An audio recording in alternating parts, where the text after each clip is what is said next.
Is there anything on Sirenscape? I'm not hearing anything. Nope, there's nothing on Sirenscape, and we're now live. Hello, Tinterweb. I think. Yes, it's working. It's working. Right. Din, din, din, din. I'll sort Sirenscape out in a second. Welcome to the channel. We played D&D, tabletop, yada, yada, yada, yada. It's fine. Just go watch all the other 3,000 intros we've done. I really do need to make a video, Sean. I really do. I've stopped saying it now. When I move house next week. next week. So when we all get settled on that, we're going to revamp the channel. We're going to make hell everything yeah. blue and pink and yellow and green, purple. Did I miss one? Orange. Just looking at my rainbow. Red, brown, black. No, fuck it. The rainbow at the top corner. You're edging into snooker. Yeah, I bet. Yeah. I was so shit at snooker. If you want to go to our social medias and follow us on Instagram, Twitch, YouTube, Twitter, Facebook, Discord, all that good stuff. TikTok that we don't have. It's a lie. I had one account just to follow someone's video. All right, that's it. It's taking you years. Hey up, Sparky. Thanks for this Prime. Yeah, go follow the link tree, follow all the social medias. It is what we're doing, when we're doing it, what we've got planned, reminiscing, what we're writing about, all this good stuff. If you want to go join and find out what we're doing, please click all the buttons. The buttons are under the stream as well, that you can click and it'll take you straight to the platform that you wish to follow us on.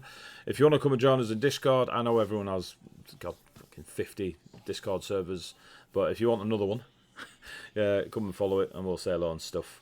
Moving on to the sponsors. Because we are international Dungeons and Dragons players and absolute professionals at this, we've got sponsors. For tonight, we have Loki Battle Mats, who are creators of exactly that battle mats. A3, A4, A1, A6, A2, AA sized mats. You flip them out, put them on the table, and yeah, they're beautiful. We've got snowy tundras, forests, towns, taverns, castles, caverns, magical ritual circles, lava lakes, all sorts of stuff. Every time they do a Kickstarter, it's immediately funded because they're brilliant at what they do. They're super nice people, and it's super cool and super proud to be sponsored by them. So go check them out. If you do play digitally, like we do, you can go to drivethroughrpg.com and buy pretty much all of the maps that they make physically. You can buy them digitally. And they've got a few spacey ones out there as well, which are pretty cool as well, which we will eventually do something more sci-fi-y. I've got some plans. If you've got a beautiful map, then you need beautiful minis. Segue. Go to Etsy and search for Sparky and Co, who's now started doing terrain because he's a bastard. But it is beautiful, and the minis are beautiful, and it really, really makes me want to just never, ever, ever play digitally again. But then I'd have no one to play with because nobody lives near me. But go check out Sparky & Co if you want the miniatures. They're amazing, absolutely beautiful, just brilliant, just brilliant. Yes, Sparky. All right, just get back in your box. If you want digital tokens, because you do play digitally, if you go to the Roll20 Marketplace and search for Coyote Grey, you'll see all the chibi packs, chibi tokens and such that he's created. I've used them pretty much ever since I started playing online. I love chibi artwork, and I just love Coyote Grey's style with the chibis and such. Amazing, brilliant, love them. You can see a slideshow of them going on the stream right now. Amazing.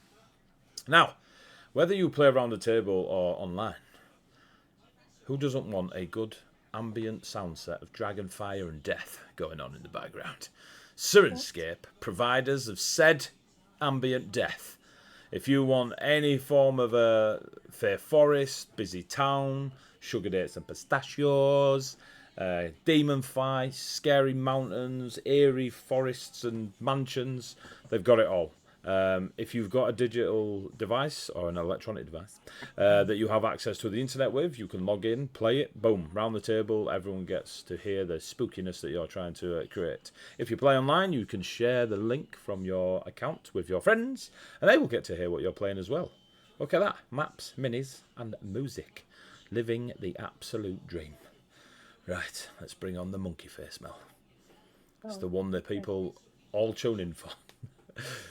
Do you feel sorry for the adventurers? Monkey face. Donate 200 bits / cheers to give the party a reroll. They can't be used on the DM or death saving throws, and they don't roll over to the following week. So yeah, if you've got a couple of bits and you want rid of them, throw them at these lot. They'll get a nice lovely reroll. If you like to see them fail, send 500 bits and I will attempt to make them fail. Yeah, it's very rare. Please don't waste your bits on me. But if you're into, screwing over their plans, throw as many as you want. If you Niall. Yeah, he's got his own command in Twitch, just because he's a monster. Thank you, Sage. And Thank you. as ever, thank you, Sage. I'm sure I'll use it wisely. On that history check.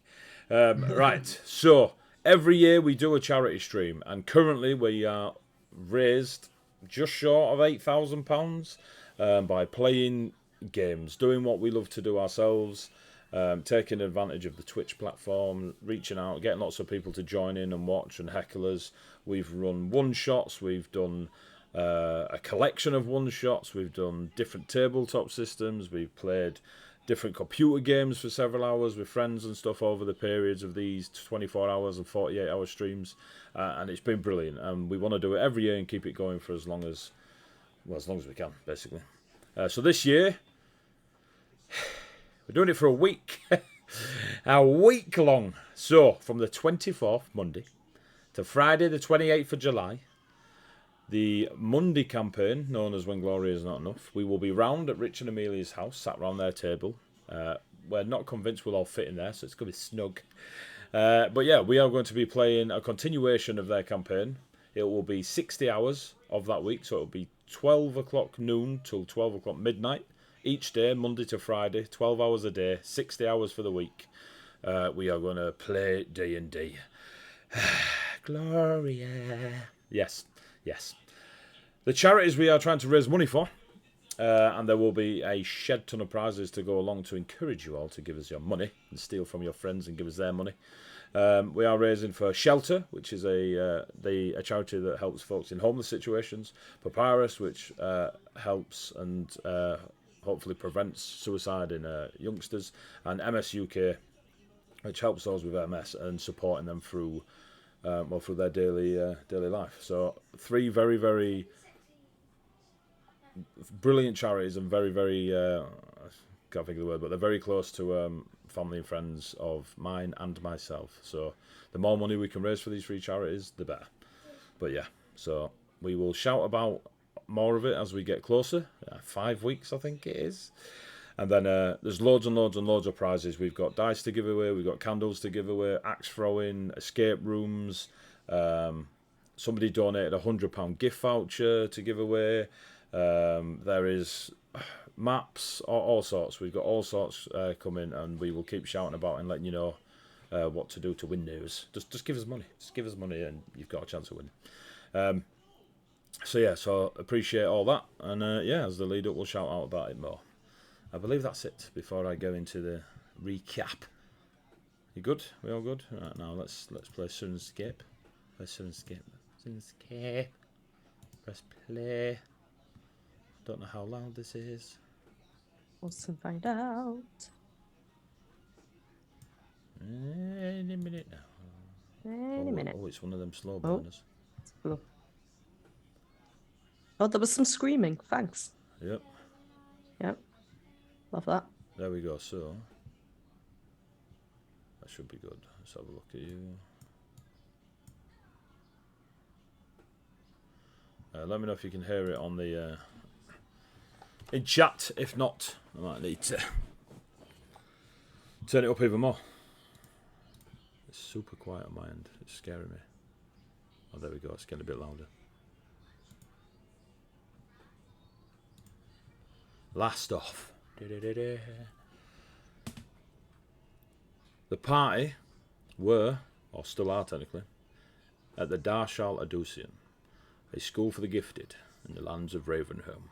They went there seeking answers about the Echo Realm, Stefan, or at least Echo Stefan, the war with the demons, the scribbles that Sapphire had made of the blood pillars. And what they discovered was a fair amount, to be honest. It was a bit of a, let's say, plot overload. We have found out that Sapphire accidentally made some very powerful scrolls. That Ruby has been managed to learn how to cast the magics upon them, or at least give it a bloody good go. We'll see what the dice say when it happens. Oh, that shit got louder. Something kicked off. That was me sending psychic vibes. Yeah. It sounded like someone sending psychic vibes. Harry visited the Echo Realm to speak to his brother, or at least several brothers down the lifeline. and came back with a very powerful, not old enough to be an artifact, but it is a powerful item that the party may use, or the enemy if they get hold of it, or some random kid in the street that finds it. An imprisonment. Gem, orb, wand, whatever Harry determines it should be created into. You discovered that Malika, allegedly, possibly, maybe, took the sight of Artarian, a Seelie Fae of the Court of the Blind. And there is a high chance that they're related in a father-daughter sort of manner. The curse, the affliction, the illness that Xandria has carried around her entire life, until Harry heroically tried to kill himself by absorbing it, seems to have been taken from Harry as well, and also imprisoned. A silhouette, a creature known as Darkling. The true are after three things: a nation of souls, which we believe they're very close to acquiring with the help of Soultaker.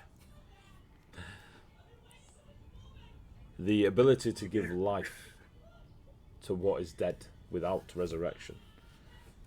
The way of mercy, and the only one in Colossus that follows said path is Sensei Rin. And they are hoping that Sensei Rin can use his skills to bring them into the material realm. And the curse of the Darklings, which turns out they have in front of them.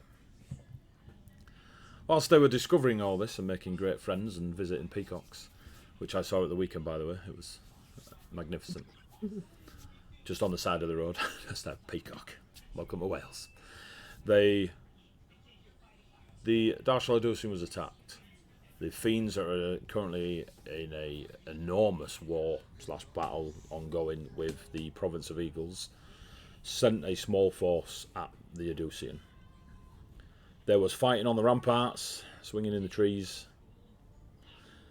that Ruby grew, and the entire school was plane shifted in a emergency get out of there. What realm it went to was not targeted. Hook or Hockery, I can't remember my own Whammer's names. Hicro, there we go. Hicro cast the magic and shifted the entire Darshal Adusian. Where it's landed is freezing cold, biting winds, blizzards all around you, landscapes of evergreen forests, sharp iced mountains, tundras, blissfully white, and a forever presence of anything and everything, but none of it seems to be visible. We will join our party on a quick sit rep of how everyone's feeling now the Darshal Adusian has landed. You look around you, the demons that were on the walls, the fiendish crow-like creatures that were flying high above, all gone. Any fiends that were still on the ramparts when you shifted seem to have been torn in half, as if they were not fully shifted, maybe anchored to their own realm or the material realm,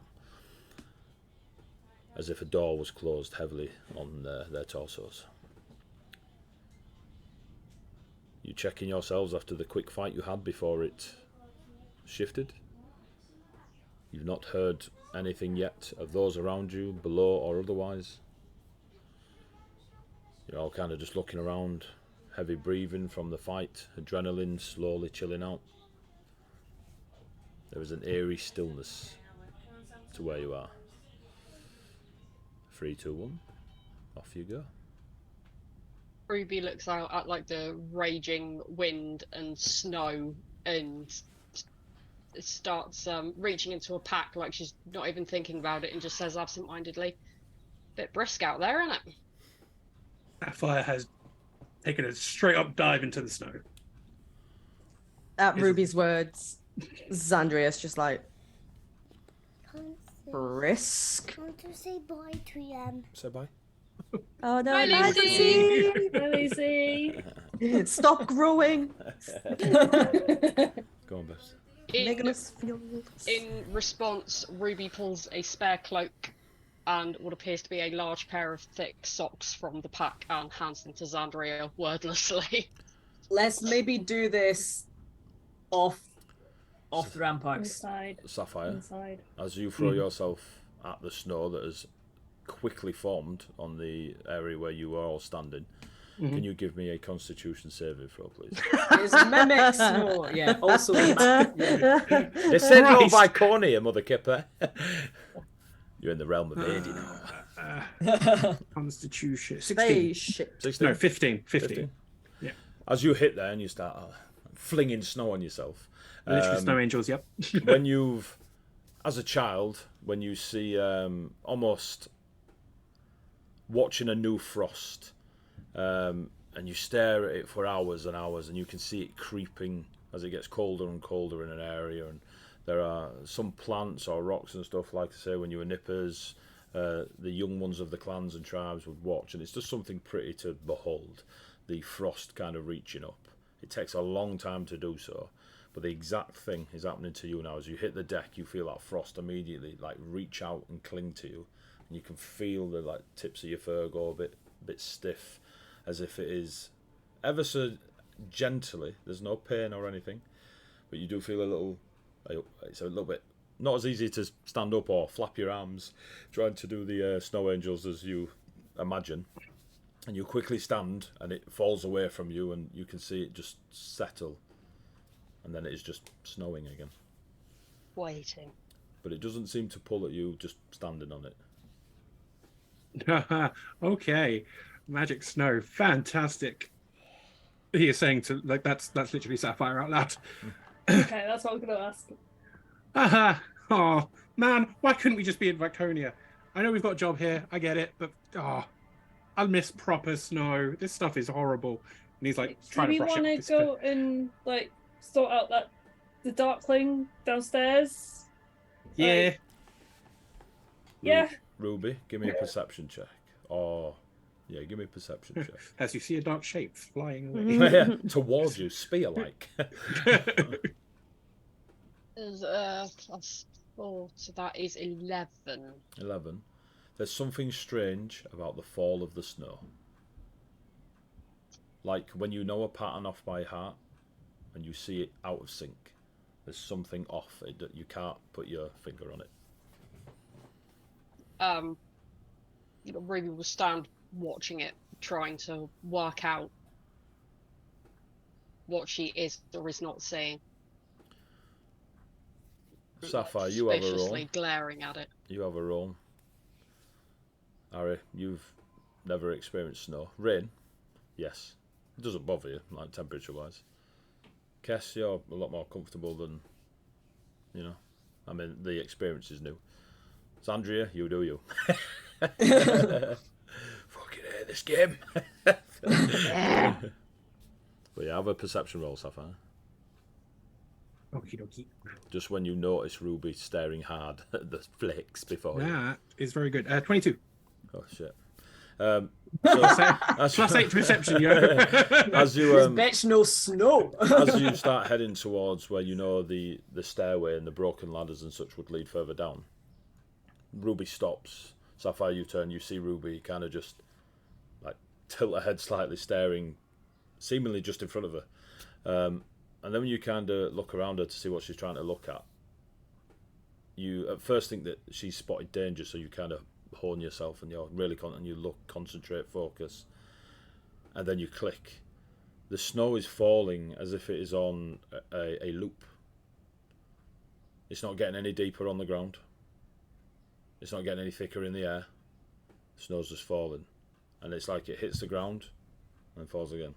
Hits the ground, falls again. Sapphire Who steps else up goes beside shit? Ruby, kind of literally follows her gaze for a little bit, and then goes, Something wrong with it. "Oh, look at where it's landing on the ground. It's not really settling. It's refreshing. It's like what Oh! one of those animated things where you turn it and it looks like the thing's moving, where it's the pictures that it's the closest thing to a video Sapphire's seen. And flick Love books. Yeah. Yeah, it's like it's just repeating in a cycle. It's not. As soon as he says it, Ruby, you spot it. Yeah. Didn't really know what to make of that information, but yeah, now she's seeing it, she's like, so stay out the snow then? I think we should maybe just get in a little bit of cover first and see I thought we who's still had. alive. I thought we had, like, end of last season, we sort of like staggered out of the snow into I thought we'd finished and we were still like, first immediate literally just covered area. yeah.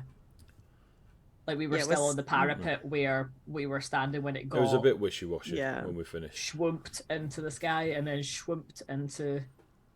So as you proceed to find cover, you do make your way into the corridors and such where you were before. Natathrin has said nothing at all. Her mighty soul-forged vessel of ivory and white gold is around you. The blue orbs of her eyes are small, as if she's focusing, looking around. But she's said nothing since the plane shift. Where you go, she just follows silently at the moment. If you prod, let me know. Going back into the building, are you going back into where you came out, where the walls got smashed in and you were fighting in the corridor? Yeah, I guess. Yeah. So you go back into where Kess's room is somewhat obliterated.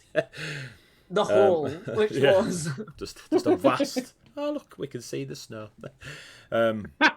It's actually more outside than we were when we went inside. Yeah.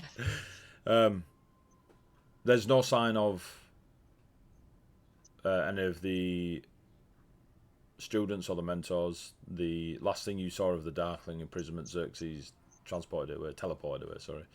The last person you spoke to was Hikro, who was telling you they were casting it to hold on and all that good stuff. At the moment, there's silence. No one seems to be reaching out magically or otherwise. You don't hear shouts of names or anything. It's just quiet. Once you go inside, the obviously sound of the blizzard and wind dies. And you can hear yourselves a bit better without having to raise your voices over the gales.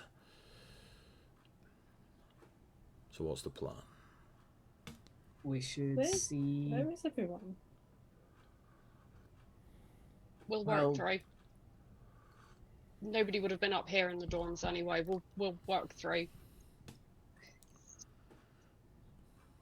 And now we're not sort of like immediately staggering out of the snow, and nobody is currently in a little death orb or fighting or panicking.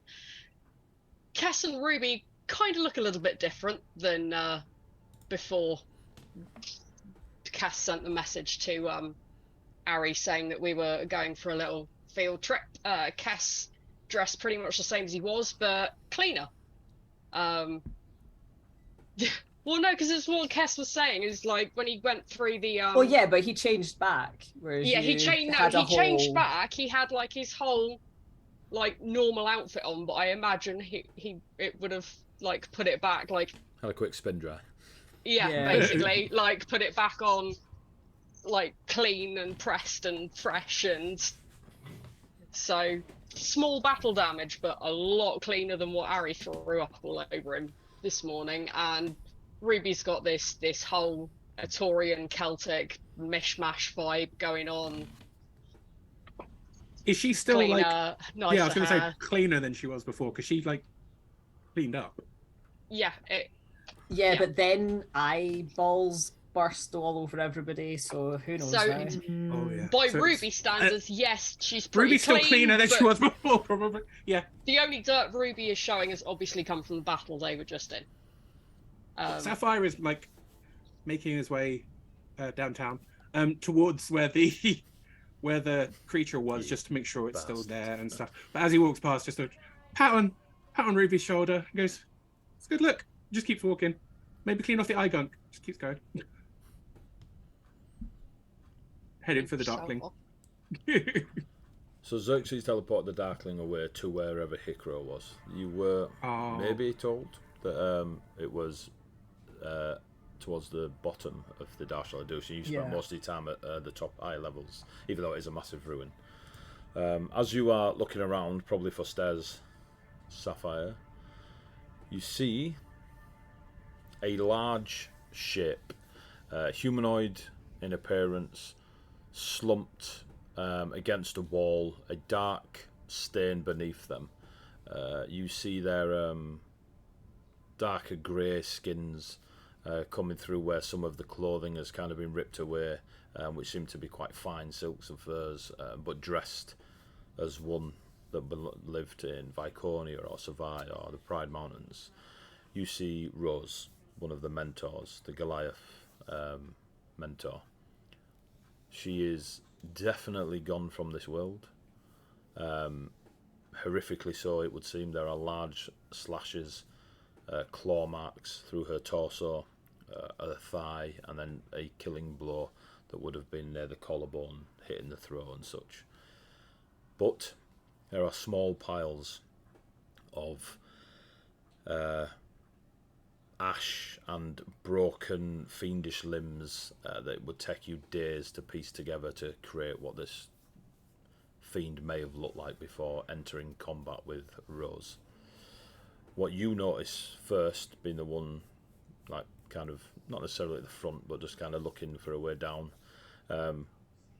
is a lot of the wounds and ways that the fiends may have been killed. For those that still have chunks of torso and such, they were beaten to death by bare hands. And looking at Rose's hands, you can see, you now notice it more. Before, she kept her finery, and it kind of hid what her skill set was. But looking at her bare fists now, you can see she was trained in a similar way you were. But she has gone from this world. Not far from her, you see the soul-forged barbarian, the wild magic barbarian that Ari was fighting alongside. They seem to be halfway through a doorway, just what would appear that they'd been pulling themselves through. But telling you that, or at least telling Ari once pointed out, that they may have survived their initial pile-on from the demons on the ramparts and made their way in here. But they too also have gone from this world. And there are two stairways that lead down. One seems to spiral and one seems to go on the outside of the Darshal Adusian's walls that you could imagine would lead to another doorway to lead back inside. One that scouts would probably use, or those keeping an eye on things. Sapphire doesn't stop too long, but there is a pause and a quick pray in Vayan, just to say, wish them on their way. And maybe it's because of the snow outside, maybe it's because of what's around them, but there's also then a follow-up in Biconian, which Sapphire normally wouldn't do. But just a quick bowing of the head, and for anyone trying to keep up, they can. I know no one here will speak Vayan or Biconian, but they'll hear like the gentle, almost Japanese style kind of sounding to convey, and then the hard, like scraping, scratching kind of more guttural sounds of Iconia. And he'll continue, trying not to look too hard. As Ari passes, he'll bow his head at the soul-forged barbarian and like, glorious death indeed. And continue on. Actually, before leaving the room and following the others, Ruby kind of looks around to what was Kess's room and then says to Kess, maybe you should just put your stuff in my room. Just gonna keep a hold of what's left for now, because obviously they'd grabbed everything because they weren't sure how they were moving stuff. So I think everybody still get like the majority of their kit on them. But the big heavy cloak that got switched off when we had been going all to all the nice warm, more temperate places away from deepest, darkest Ravenholm is now coming back out. Oh yes. Get the big coat out. Get the big coat out. Yeah, big coat out. Big coat. Is big coat weather. I guess that makes Sapphire the northeastern one of the lot then. He's out there wearing shorts. Yep. As much as like Haven't been- Ruby's the next one Going down. out on a Ruby's- night out in Newcastle, like January. You get people wearing virtually nothing, women Yep. in massive heels going up these 45-degree Tiny hills. dresses. No shit at all. It's No amazing. jackets. Not allowed to take a jacket out in Newcastle. So Yeah. Feel loved because Ruby's like big coat, like the leather hooded cloak, is the one that she gave to Xandria because that was the one that she definitely wasn't using in the nicer places. So, also, this one is from the desert. This one is from Fantasy Scotland. She figures she'll probably do a bit better than Xandria, and So, whilst you're all wrapping up, And before leaving the room after saying that to Cass, and Cass is like, "Oh, keep hold of it." Ruby turns to the Tather and Sasha and sort of like very gently, like because she's not sure who she's talking to, which she's talking to now, says, "Natatharin, my love, why don't you stay up here for a bit?" the Tatharin seems to be not paying you any attention as you speak, and she's just constantly looking about the place. Ruby puts a hand on She which flinches. part of the arm she can reach. She flinches in a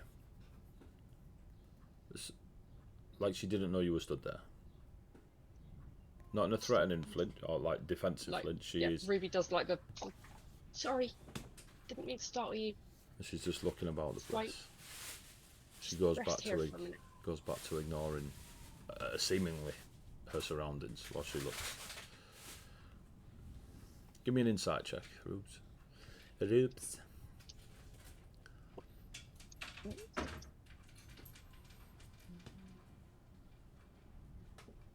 $22.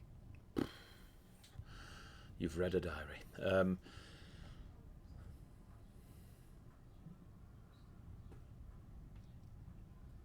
The Tatharin is in a familiar place, and she doesn't know why. She doesn't seem to acknowledge it's a familiar place, but you can see her struggling with that sort of. Yeah, that's just what you're reading into it. Still that kind of like gentle mitigate. It's the same way she would speak to an animal caught in a trap that she was trying to free, just like nothing's wrong, everything's fine, listen to the nice soothing Sound of my voice. sound of my voice, and just goes, I feel like I've recognized places before too, but it's all right. Everything's okay. You can just rest in here. We'll come back and find you in a minute. Again, she kind of not looking at you, but kind of tilts her head a little bit as if like deliberately listening to your words, but then carrying on scoping the place out. And it's even like looking at the ceiling, you see her touch the stone walls that she was in moments ago with you all anyway. But there's definitely a difference. Might be best to keep her with us just now. If they're feeling a bit disorientated. Also, we should catch up with these two and realizes that both Ari and Sapphire have been left unattended unsupervised. for 6 seconds, and therefore You go around the Chaos. corner and they are both Resemble that remark. Last time that happened, we only died once. It's fine. Yes. There's red Harry buttons got all over the room. disintegrated. Yeah, it's true. Harry didn't get disintegrated. I should always use that on a recap. Ruby grimaces at the, yes, you're right, they've been unsupervised for longer than they should have been, and At the at all. bottom of the spiral staircase that Sapphire and Ari are currently running down, you can hear grunts and groans of at least 2 people, kind of shuffling, maybe injured. Voices are muffled. They don't seem to have a fiendish flavour to their voices, but they're in some sort of trouble. Not overly dramatic, but there's an issue. From memory, at the bottom of these stairs is a almost entrance hall. Not a grand one, just one from a smaller mountain path that would have led up to the castle. And it leads into the eating areas. If Harry kind of hears the noise, and he'll kind of like put a hand on Sapphire, or at least try and stop Sapphire, because Sapphire's a lot faster than him, and just be like, she's going quietly. Both of you give me perception checks. Oh, damn it. Sapphire just nods. I got a 3. Well, plus 8, so I guess 11. But still. Guess what I got? The 16 with my plus 8. That's better. Oh, we both have plus 8. Wow. Yeah, we should be good at this, theoretically. Ari, you recognise one of the voices as Dragos's. The one that resurrected you. You don't recognise the other one. Although, what did you get? For a very, very brief second, the accent that the other voice is using reminds you of Griff. But it doesn't sound like Griff. We're from the same area. Cool. Mel knows what that means. Harry doesn't. Yay! Or it's another Kenku. Harry does know what that means because they recognise the accent. Yeah. Do you proceed? Okay. Sapphire doesn't have a clue, but Sapphire will, on Ari's suggestion, slow down, make sure the toe beans are what he's stepping on, and like we'll go into sneaky Scooby-Doo mode. Pat, pat, pat, pat, pat. At least like to like the sort of where they can like maybe see around the corner and see sort of what Dragos is doing, because Ari like trusts Dragos, but he doesn't know this other person. Just in case you wanted us to roll for stealth, I just got a nat 20. Well, I was about to say, if you're doing it, What a waste. roll for stealth. Yeah.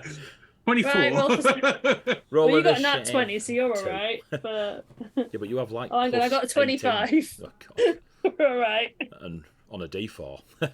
So, as you both go into quiet mode and make your way down a few more of the twists and turns of the staircase, you look over the edge and you can see below you Dragos in his half plate.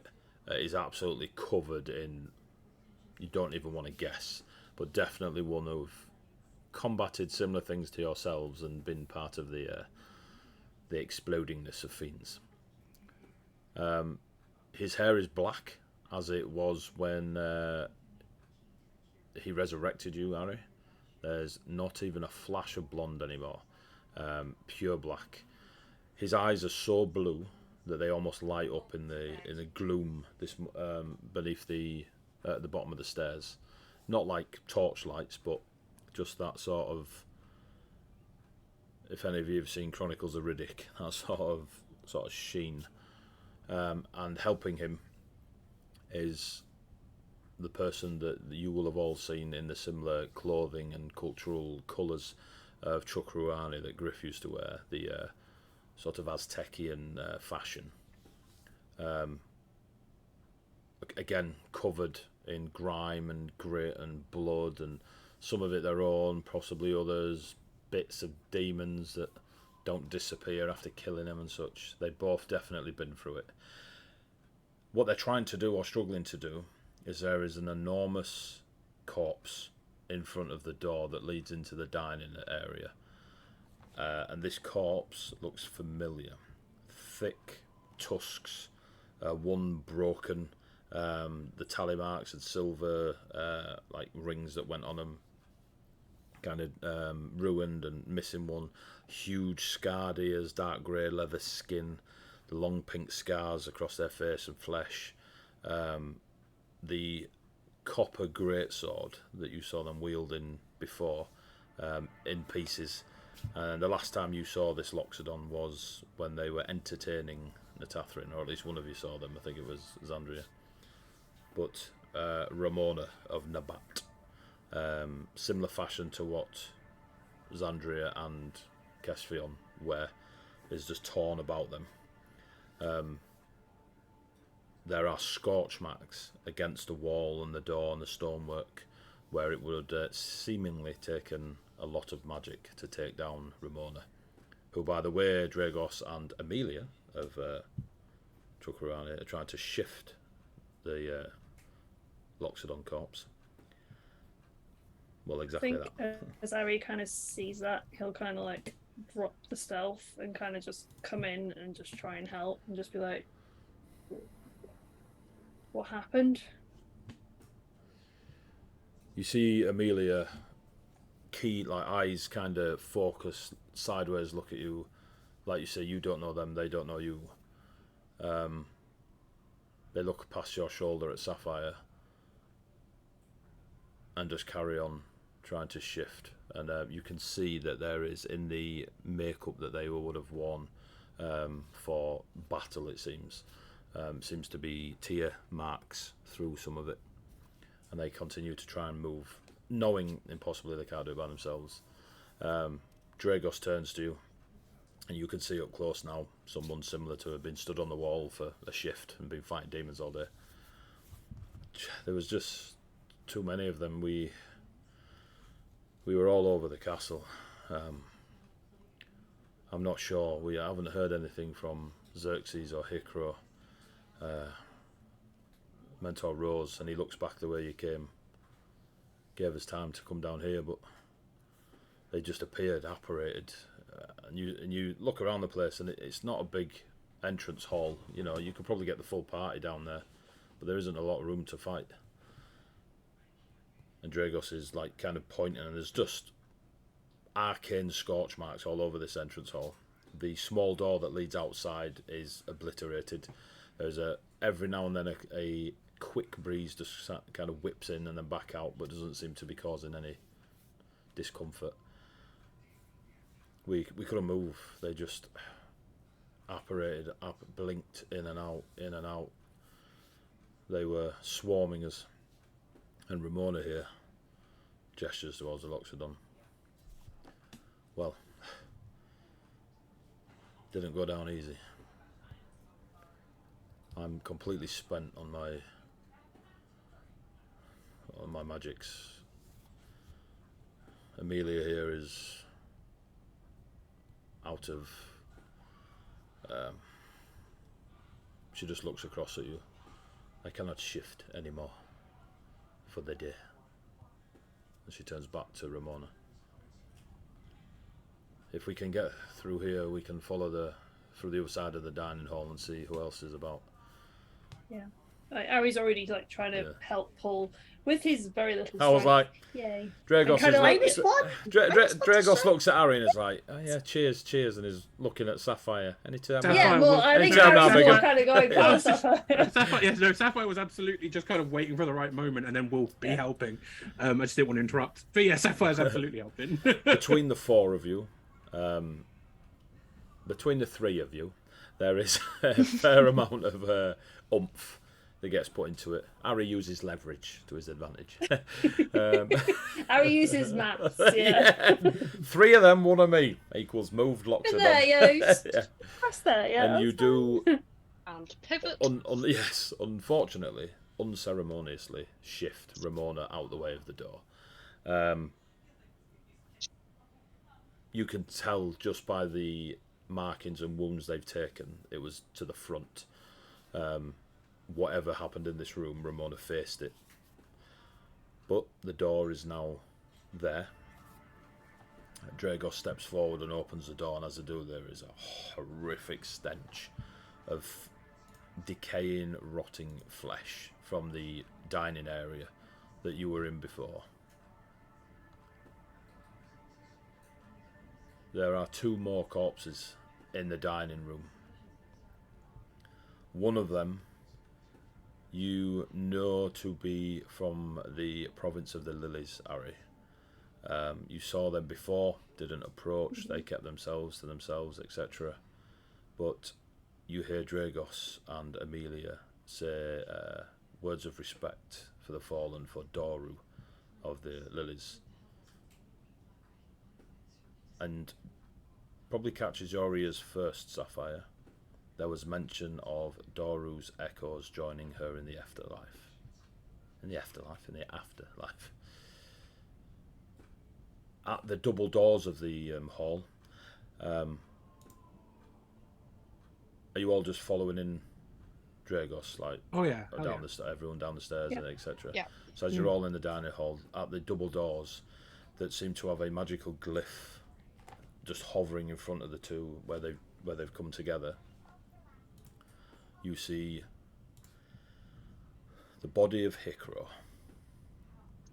the Vey Elf, the one who carried a delicate pair of spectacles on a chain around their neck, books and scrolls all about them, burnt, twisted, spent of the magic that was once in them. They are on their knees. They seem to be in a fixed position, their left arm held out and their palm facing the glyph. There is a ethereal mist of blue and green that goes from the palm of Hikro to the glyph. But the condition of Hikro's flesh and body is, at first glance, unsavable. They have gone through whatever it was not something any of you wish to have gone through yourselves. There are no piles of ash in here of fiends, but instead heaps of bodies that Hikro and Doru of the Lilies will have faced, and they have just been cut down or firebolted. There are holes in their thing where magic has burst through. There are slashes across the torsos, horned, winged, webbed, sharp teeth, all manner of fiend tried to fight through here. Dragos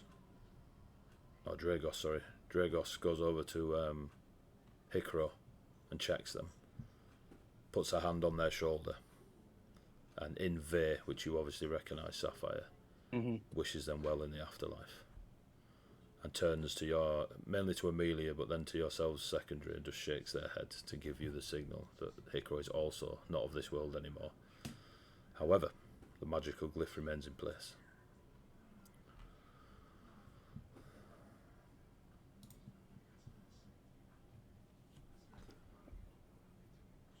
Amelia sits at a table, starts picking through the empty plates and scraps of food that's on there, moves an imp and just pushes it off the table, reaches across, tips a tankard that's on its side back onto its base, and there's some sloshing about in the bottom of it.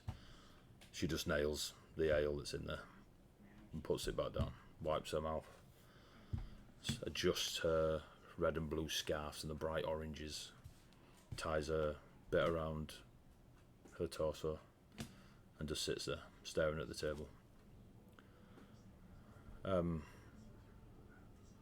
I don't have any magic to dispel what Mentor Hikro has done.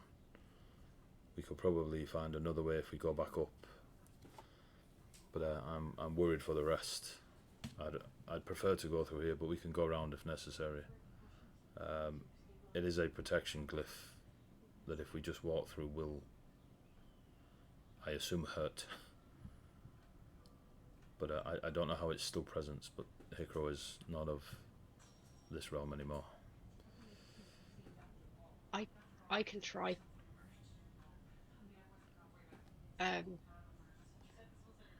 I've dispelled magic before, but well, if it's so powerful it stayed that after he's gone from us, then I don't know if it will work, but I can try. So you go cast Dispel on the glyph? Just refresh my memory, because Ruby would probably know this. If I cast Detect Magic, does it give any information about like how strong it is, what kind of magic it is, how likely I am to disintegrate if I try to dispel it? I think it gives you the school. Yeah, let's have a look. Yeah. Detect Magic is a ritual spell. So, presence of magic within 30 feet of you. You can use your action to see a faint aura, so you can find out where it is. It's right in front of you. You learn the school, if any. Yeah, so you could learn the school of it. And it would be a... But we know it was a protection spell, so it wouldn't do any good because it wouldn't tell me whether or not I'm going to implode as soon as I try to mess with it. Well, but yes and no. Most protection spells, like Abjuration, the School of Abjuration, doesn't blow up, whereas Evocation does.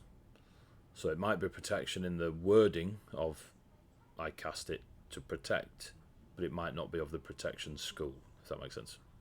Yeah. Okay, yeah, I will cast... Ritual spells don't cost you slots, so you can spend 10 minutes and ritually cast it. Okay, yes, I would like to cast Detect Magic on it to glean any possible information that will help me decide whether or not I should be messing with it. So during your 10 minutes of concentration and summoning forth that magic, Sapphire, you hear Amelia growling, and I mean like you do, or the people of your tribe, like that animalistic growl. They have what seemingly appears to be humanoid features.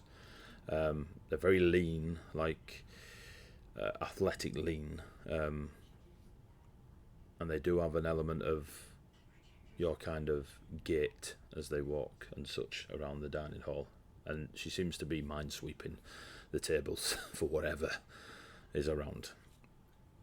The 10 minutes pass, and that magic, and you can feel it. You feel the presence of the magical items and equipment and spirits that your party bring. You head towards the front where Hikro is, and you can see all over, like green and blue mist to you is fire red.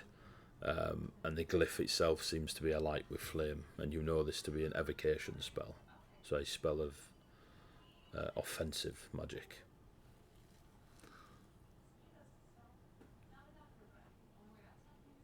I would say, give me an Arcana check with advantage because you've got Detect Magic up.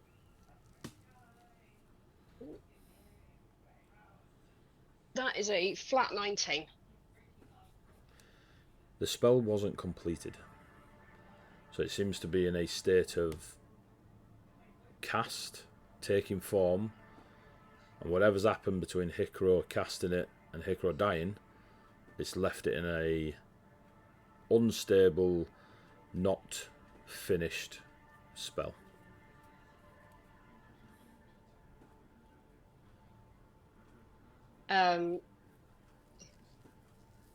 Ruby will essentially relay this to explain essentially her slight reluctance after saying that she could possibly dispel it, to just go ahead and dispel it, because there's a lot of variables in that, although that's not the language Ruby would use, but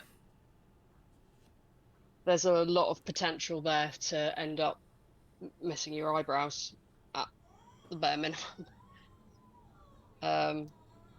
What was through that door? Asked aloud to...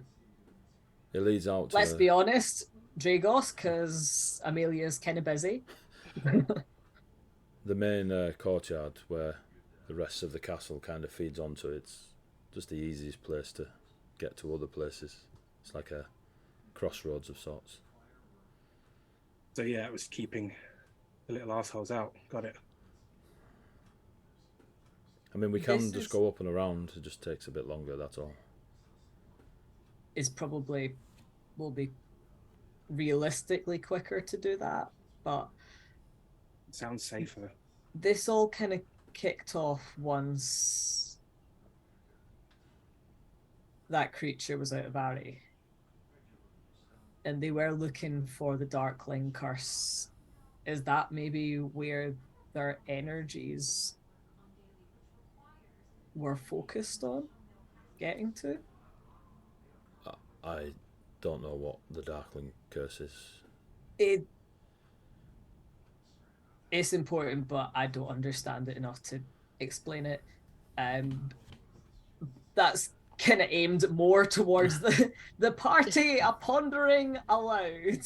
Ruby kind of considers what's the most important information right now, and basically says, it's a curse, it's nasty, it now has form in this world, and it is wanted by bad people for bad things. Does Ruby know that Xerxes took it? Yes. Yeah, because you were all in the corridor. Yeah, Xerxes, and then like having explained like the barest bear. As we're moving, by the way. Over Yeah. the top. She will add, if we can find your mentor Xerxes, they were the one that last had it. They were putting it somewhere it couldn't. I'm kind of confused because mentor Hikro was the one who cast the plane shift spell. They shouldn't be fighting in the hall, and the circle is in the basement of the castle. That's a good point. Because they obviously cast it successfully to get us here. So why are they up here? I'm unsure. Wizards can just like move around though, can't they? That's Oh yes, if you're practiced in the magic of it, you can just displace yourself to another location. If he was but concentrating on it, on the plane shift. If he was concentrating, surely he shouldn't be able to even cast a different spell anyway. Kez is like, oh no, fucking wizard shit, my guy. You can. Like, looks at Ruby and is that not how it works? You can, but not another one that would require you to concentrate on it. Could it maybe be one after the other? I mean, nothing to say how recent. Could be, but that seems like if they're down, especially down at the basement, and then they've come up here, then that's the one way to come. But well, we go to the basement then. Yeah. See who we can find along the way. Fuck. Up and around, or do we want rid of the glyph? I say let's not touch the glyph because that looks dangerous. And if the guy can move an entire castle to another plane, even what he could do half as dying, assuming it's the same. I say we don't touch it until someone who's smarter than us looks at it. Put it this way, I'm not going to touch it until there is someone more experienced with less nature-based magic to look at it. So unless any of the rest of you want to try to dispel it, we're going up and around. Yeah, sure, I'll give it a go. No. If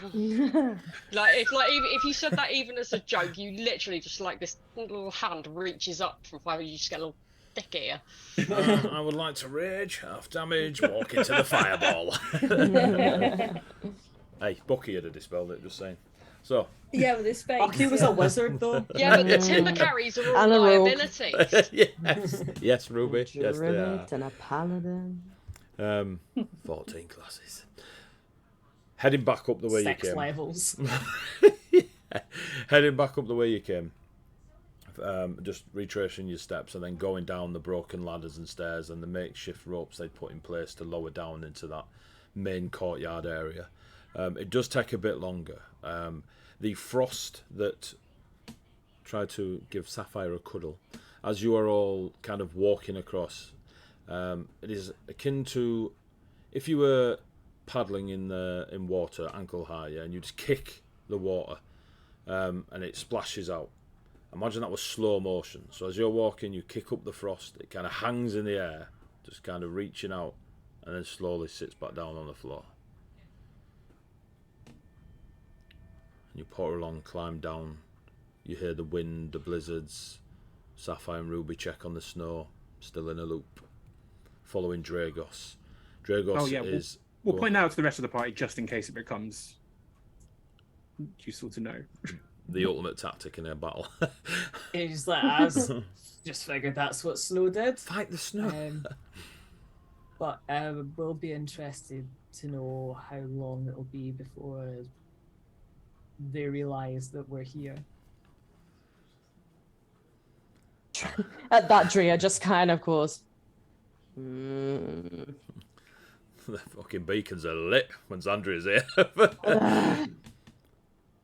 Dragos climbs down, very strict, finds ladders to climb down in the half plate, whereas Amelia is parkouring it angrily down into the courtyard area. When you get down to the courtyard area, eventually,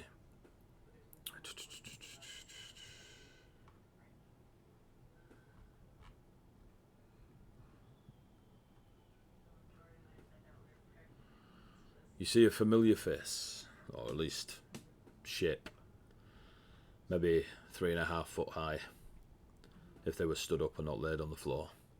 Oh no. 2 broken short swords lie next to them, another 2 in hand, one of them half sheen, so it looks like a rough dagger, 3 out of the 4 obliterated.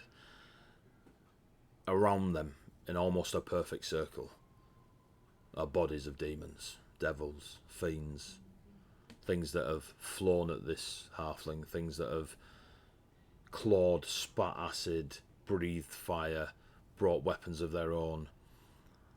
Easily a dozen, if not more, of these fiendish corpses surround Dean of the Towan Highlands. You, Dragos and Amelia, stop in shock, surprise. How has Dean, this seemingly hard little bastard, fallen? And they're maybe 30 foot across the courtyard, laid in this pile of bodies, or at least around them.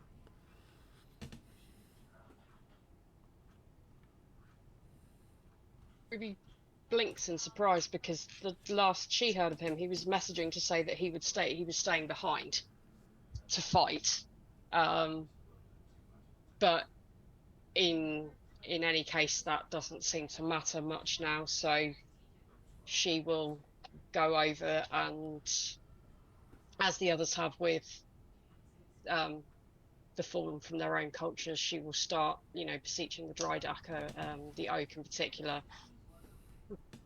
a bit of Okarian into that as well, because it seems like the kind of guy Dean would have liked, and just a general last rites sort of safe passage. You get about halfway through the tradition, the prayer, the words, and you hear a familiar voice.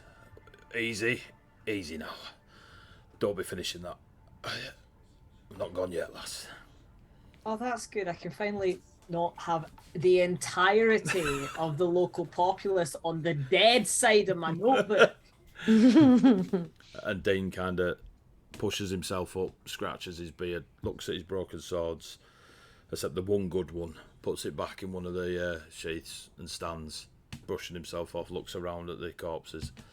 Heavily wounded, Ruby. You are well versed in treating wounds. You can see that Dean has been put through it. Yeah, as he stands up, Ruby just goes, "Sit back down before you fall down." Do you know? Sort of like, as though she's talking to everyone else around. She's like, these bloody artists, when they get going, think they're invincible. Dean sits down, starts cracking his neck.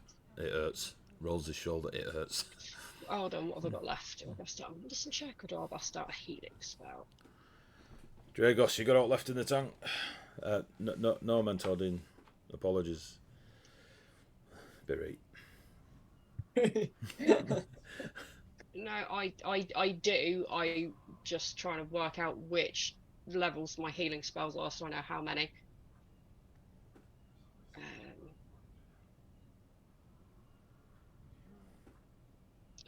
Okay, because I know I've got this. I will. Ruby will give a low whistle that the others are all too familiar with, and the Upper. spectral is not the right word, but the spectral sheepdog, the spiritual form of Kai, appears and then just like jumps on Dean, like in that way dogs do, where it's like, new friend, like licking his face. And if I can remember how healing spirit works, I will tell you how many points Dean gets that. No, well, you have a look at that. Your Kai will spiritually heal Dean, who welcomes the healing, and you can see the smaller wounds, the little nicks and stuff on the cheek and that heal first. Some of the bigger ones almost groaning as the magic takes place. But Dean is happy for it. Give me a medicine check, Ruby. Oh, okay, actually, I am going to cast that at a higher level than second. Sorry, this is where we have to do maths and it completely derails everything. I am going to cast that as a level 4 spell, and so well, he looks fucked up, and we're probably going to fight something else. So there you go. Right, 1d6 hit points plus 1d6 for each slot level, so 3d6.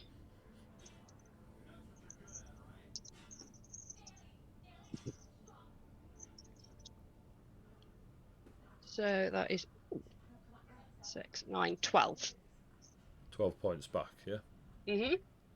Can you give me a medicine check, please? Yeah. Your healing does fuck all. 22. I found a dice that likes me this evening. I'm sticking with it. The wounds that Kai heal, you'd expect anyone else to have died from.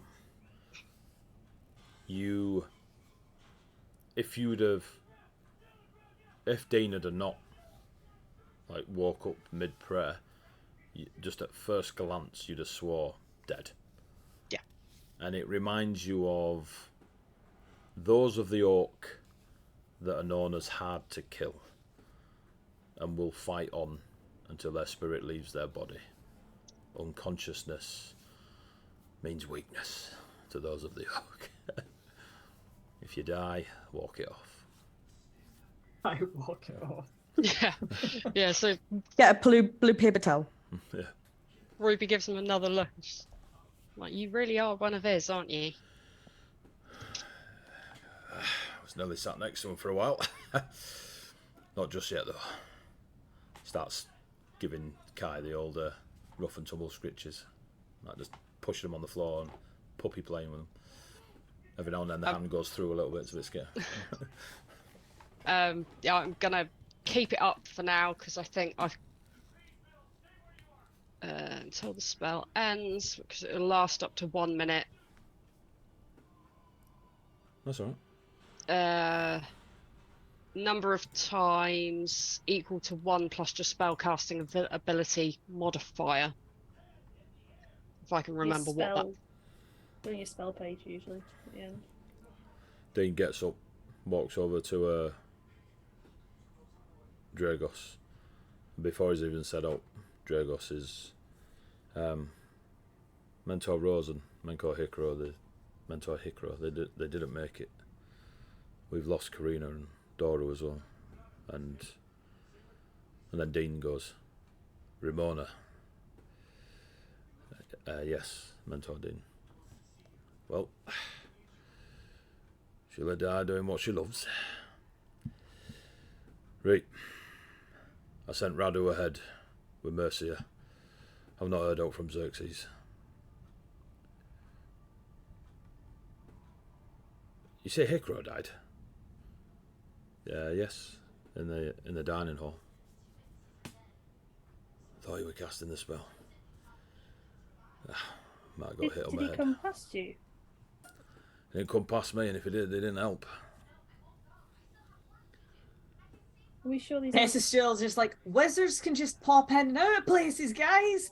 How It's not. we moved that castle! I mean, not verbalized out loud, but like the eyes are saying it. Read between the rats. Well, it starts rolling, isn't Don't it? fucking walk places. Fuck's sake.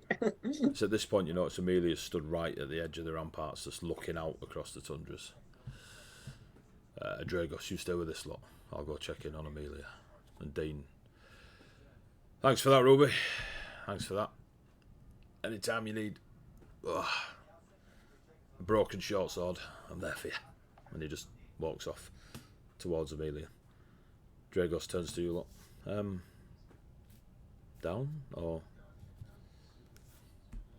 Actually, while I've got the spell up, Ruby will give like Dragos a once over as well, and the guys as well. So if you're a bit low, speak up. You know what the dog does. Hello. Ari's doing that.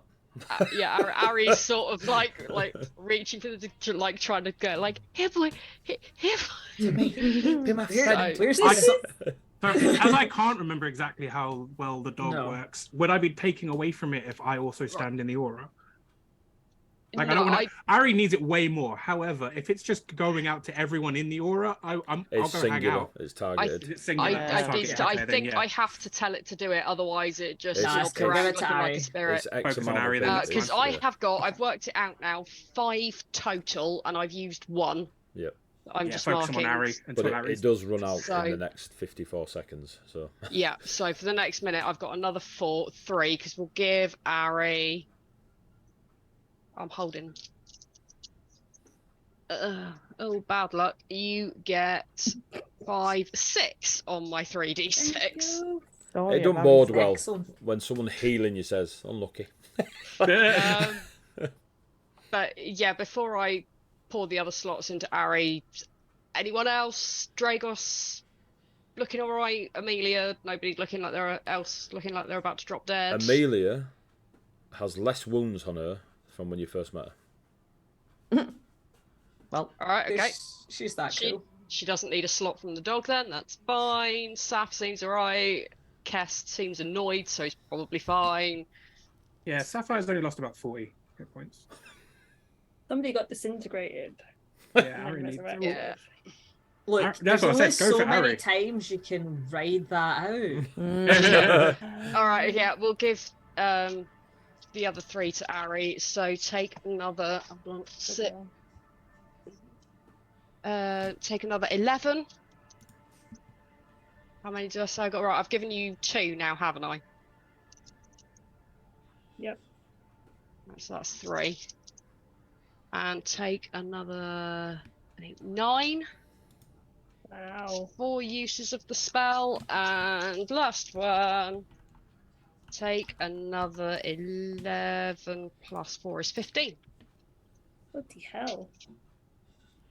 I am back up to like Ready to do it 2/3 of my again. health.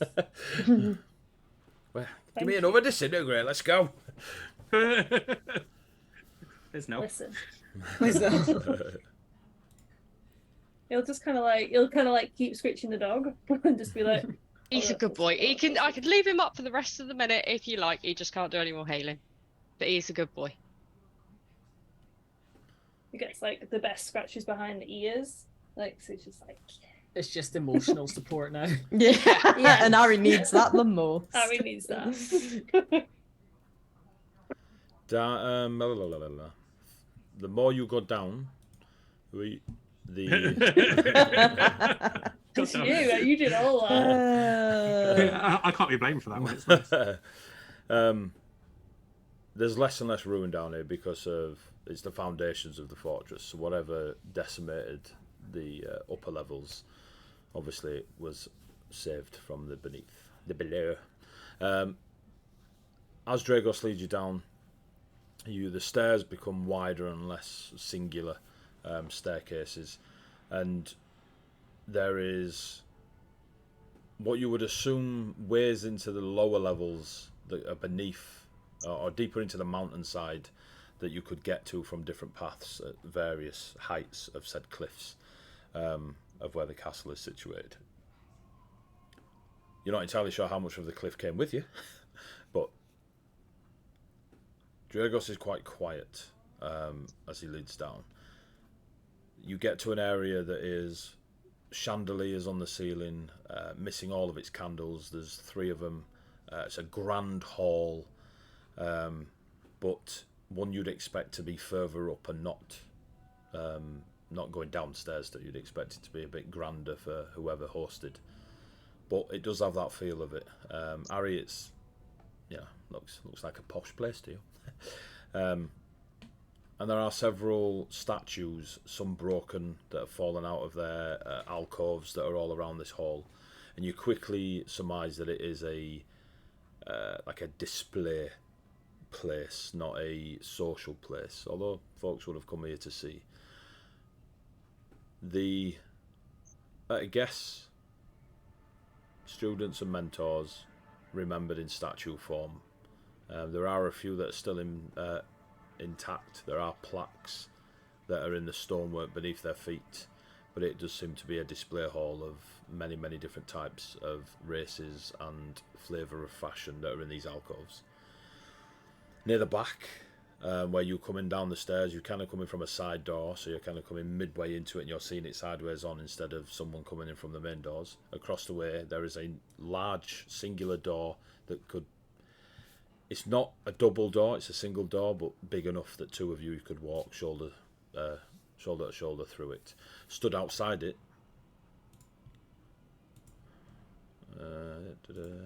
you see 3 people. Radu, of the Red Lady in Viconia, the Rune Knight that you saw before, the half-elf with the auburn hair, like just absolutely every little bit of it braided, bright green eyes. She's wearing feck all, just enough to cover modesty, because the runes across her body, just from up to the jawline and round the eyes, so you just see her face. Everything else is braids and rune tattoos. There is her crappy little wooden staff leaning against the wall next to her. She's in conversation with Mercia, that you know of, the Etorian people in that sort of Grecian attire. Her red hair is just loose, not tied back. Her white feathered arrow, the quiver of her white arrows is just kind of laid down. The blackwood bow is just on the floor, not even resting. They both look knackered and they're kind of just leaning against the wall. Not far from them, walking backwards and forwards, juggling different coloured orbs of magic the size of, say, apples and peaches, is Ladina, the Natasha orc, the grey orc from Savai, and 3 students that you'd seen about the place but possibly not interacted with as much. But they seem to be outside this huge singular door. Radu and Mercia look knackered, and Ladina is just entertaining themselves. They notice you. Dragos immediately paces ahead from yourselves. As they see Dragos, they all kind of come together, and there are handshakes, like hugs, sort of, depending on where they're from and such, fist bumps.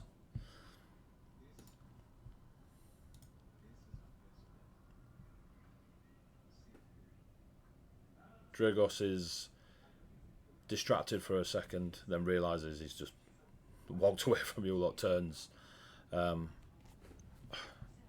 Beyond this door is a ritual circle, but Radu here says that they can't get in. The door is jammed by something, but on the other side Xerxes should be there. Apparently she came in with the caged creature, the shadowy creature you held. She took it beyond. That is where I believed Hikro would have been to cast the plane shift.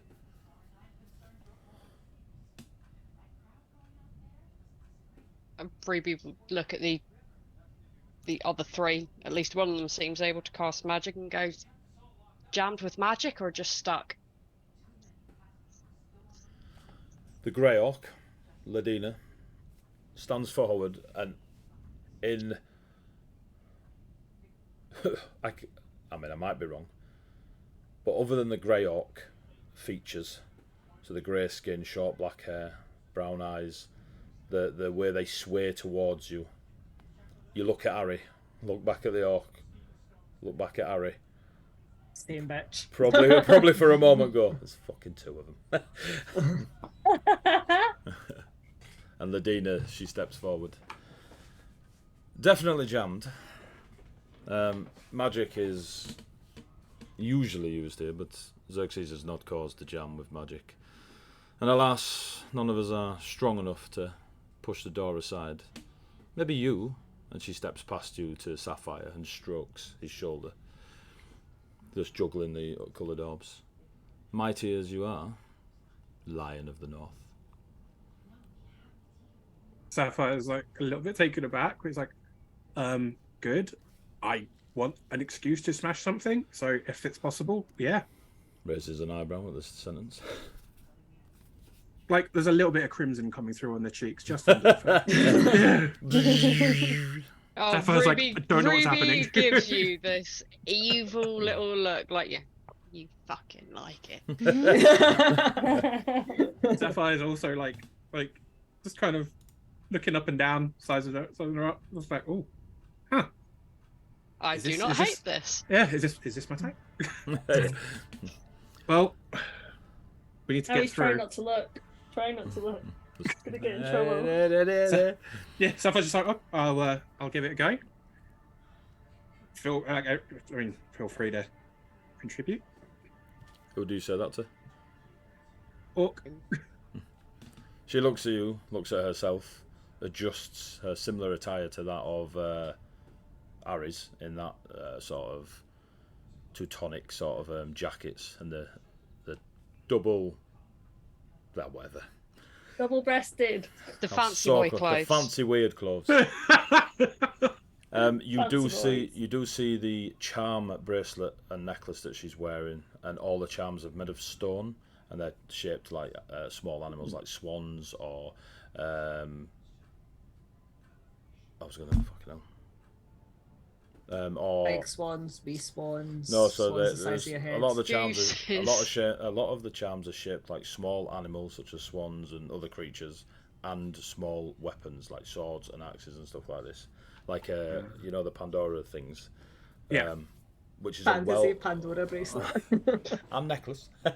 But it's a very common thing amongst the Savai, as stone is like it's like gold to them, even though it's abundance because of mountains, but they treat it with a very, very high respect. But Ladina is dressed as a Ravenholm local. Then looks back at you, juggling the orbs. Kess just sighs I'll, and passes like Ruby part the backpack. He's like, yeah. I'll supervise. And she kind of just steps out of the way. Okay. Dragos Sapphire is will- shaking his head. Go give it a go, I guess. Ruby sort of like gives Sandra like the side look and is like, how many copper do you bet that this is going to end badly? Like a whole gold's worth piece. I'll take that bet. Says the DM. Cass, are you helping? Did you say you're moving through to help or stab somebody? Gonna Yeah. go through to help, but like is gonna actually look at the door first. Like, Yeah, I was gonna are- say Ari's gonna are the like, hinges be on kinda, this like, side or looking the at other the door, side? going. like I don't suppose the rogue wants to detect any traps that they've put on it. I know, right? Well, I was Am going I- to say, or- Sapphire isn't like going to walk up and punch the thing. Like, Am I there was going to be a flashing time back of to investigation and 3.5 stuff. there with Lies, detect Sapphire. traps? So, Harry, are you checking for traps? Right, Yeah. give me an investigation check. Cass, Oh, give me a boy. perception check while you're just trying to figure out. Oh, for fuck's sake! I don't see anything when I in that first- one. And When that I one, first met Cass, he touched a door that was made of poison. Just that had just knocked on a door that was covered in poison. hey, it's rough in Colossus, all right? Can't trust nobody. right. Harry, you are Perception. 100% confident there is no trap on this door. That is Yeah. a 25. 25 is jammed from the other side.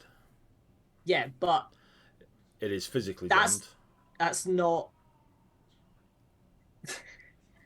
Are the hinges for the door on our side or on the inside? It'd push in. And push in. so it'll be on the other side.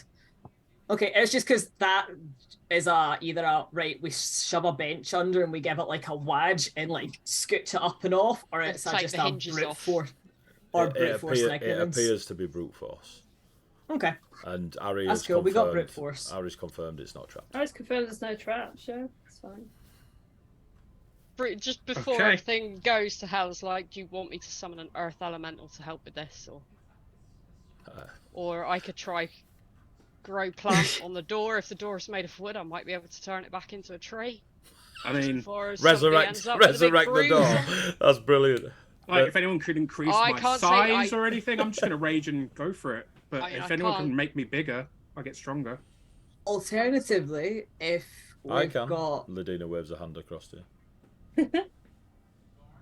Alternatively, if Ruby is saying that she can get a golem to just brute force through it, and then if... Not saying, Ari, that sometimes you miss things, but sometimes... And we don't know what we're pushing into on the other side, it just might mean that it doesn't explode on us. Suggestion. But if you want to give it a go, Sapphire, do you wish to be enlarged? And Ladina steps close to you. Sapphire like grins. By all means. She kisses her fingertips and blows a kiss towards you, and you feel as if a spell has hit you, and you indeed enlarge. And the enlargement spell is cast upon you, or enlarged person, I think it's called. Yay! I always have that effect, and she just strides away. I can believe it. Smooth.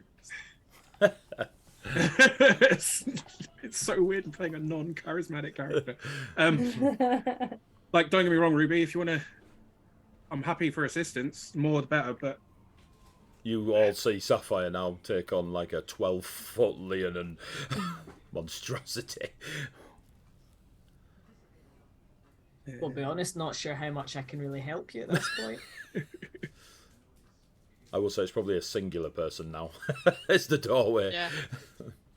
So consider Well, Ruby on back on up, standby, but I have found the summon elemental. Might not get the elemental and the Leonin in the same door. Not an earth one. We'll probably get an air elemental through, but then, you know. Sapphire will. You gonna rage? Yeah, why not? Are you totem? Yes. So as you rage in your 12-foot self, you lot, including the remaining students, hear two roars. One of a mighty lion and one of a mighty bear, because they're all mighty. The fur around Sapphire's shoulders and popping through the Inibini kimono kind of changes coloration to the same sort of silvery colours that Kalane's bear form had. And Sapphire smashes the door. You just shoulder straight in there. Yep, go straight on shoulder advantage because you're raging, I believe, on strength checks. Yep. This is going to hurt the door. That is a 28. God damn! You burst through into the material realm, just out the Fey realm. Guys, I broke the Fey realm. Boosh! 2 down, 2 to go. You go through that door like it's the paper walls from back in Vay. Like there is. You kind of take 1 step back, let out your roar, beat your chest, smoke a cigar, and a cup of tea, and then just plough through the door. It splinters off its hinges into the room, skitters across the wood, into a magical marked out circle on the stone floor. This room is straight up and domed at the ceiling. It seems to have been very meticulously designed this way. It doesn't fit the rest of the natural, just put blocks to build a castle sort of architecture. It almost like it's been designed elsewhere and then put here. So it's perfectly created. All over the walls and the dome ceiling, you see those sparkles of arcane glyphs, sigils, tracings. The circle in front of you is like it's been powered up and broken mid use, like an electric generator throwing off sparks because it's broken but still pulsing with energy. You can see that some of the lines kind of hum really bright and then calm down. You are in there kind of like zenned out but fully focused in your rage. At the other side of this clearly broken ritual circle, you see a arcane imprisonment cage that held a darkling creature, broken and twisted. I'm gonna say, I didn't like that past tense. You, on their knees and holding themselves up, absolutely vomiting black oil and tar. You see Xerxes. It is all the dripping tar down her chin. Her white scales are covered in it. Her attire is torn and ripped. She is struggling to breathe. You can hear a secondary screech coming from Xerxes that is not hers. You lot in the thingy. Back in the room, Kess and Xandria will hear it more. Similar before, Kess, when you heard this creature shouting "mother," but in like the local dialect rather than a fluent language. You hear this screech of agony and pain shouting the word home. And it is coming from Xerxes, but it is not her voice, and it is muffled. They are wrapped in one. There is every now and then the arm of this creature will come forth from Xerxes' mouth, scratch at the stone in front of her, and then whip back in. Xerxes then cries out in pain. All the students like kind of just trying to push through past yourselves. Sapphire, you look around, give me a perception check. Nat 20. So 28. Jesus. Whenever this arm or arms whip out from her mouth and scratch at the floor, as it scratches the stonework away, it is literally that, as if it is scratching this material realm stone away from the Fey realm, like it don't belong. It scratches through it and just disappears, and it seems to be digging through the stone as a dog would through dirt, and then it'll whip back inside. Xerxes screams out in pain, and it's digging through the stonework into the snow and tundras beyond. We're going to have a break there because it's 10 to 10 and I'm busted for a wee. And then you lot, well, we'll see what you lot do.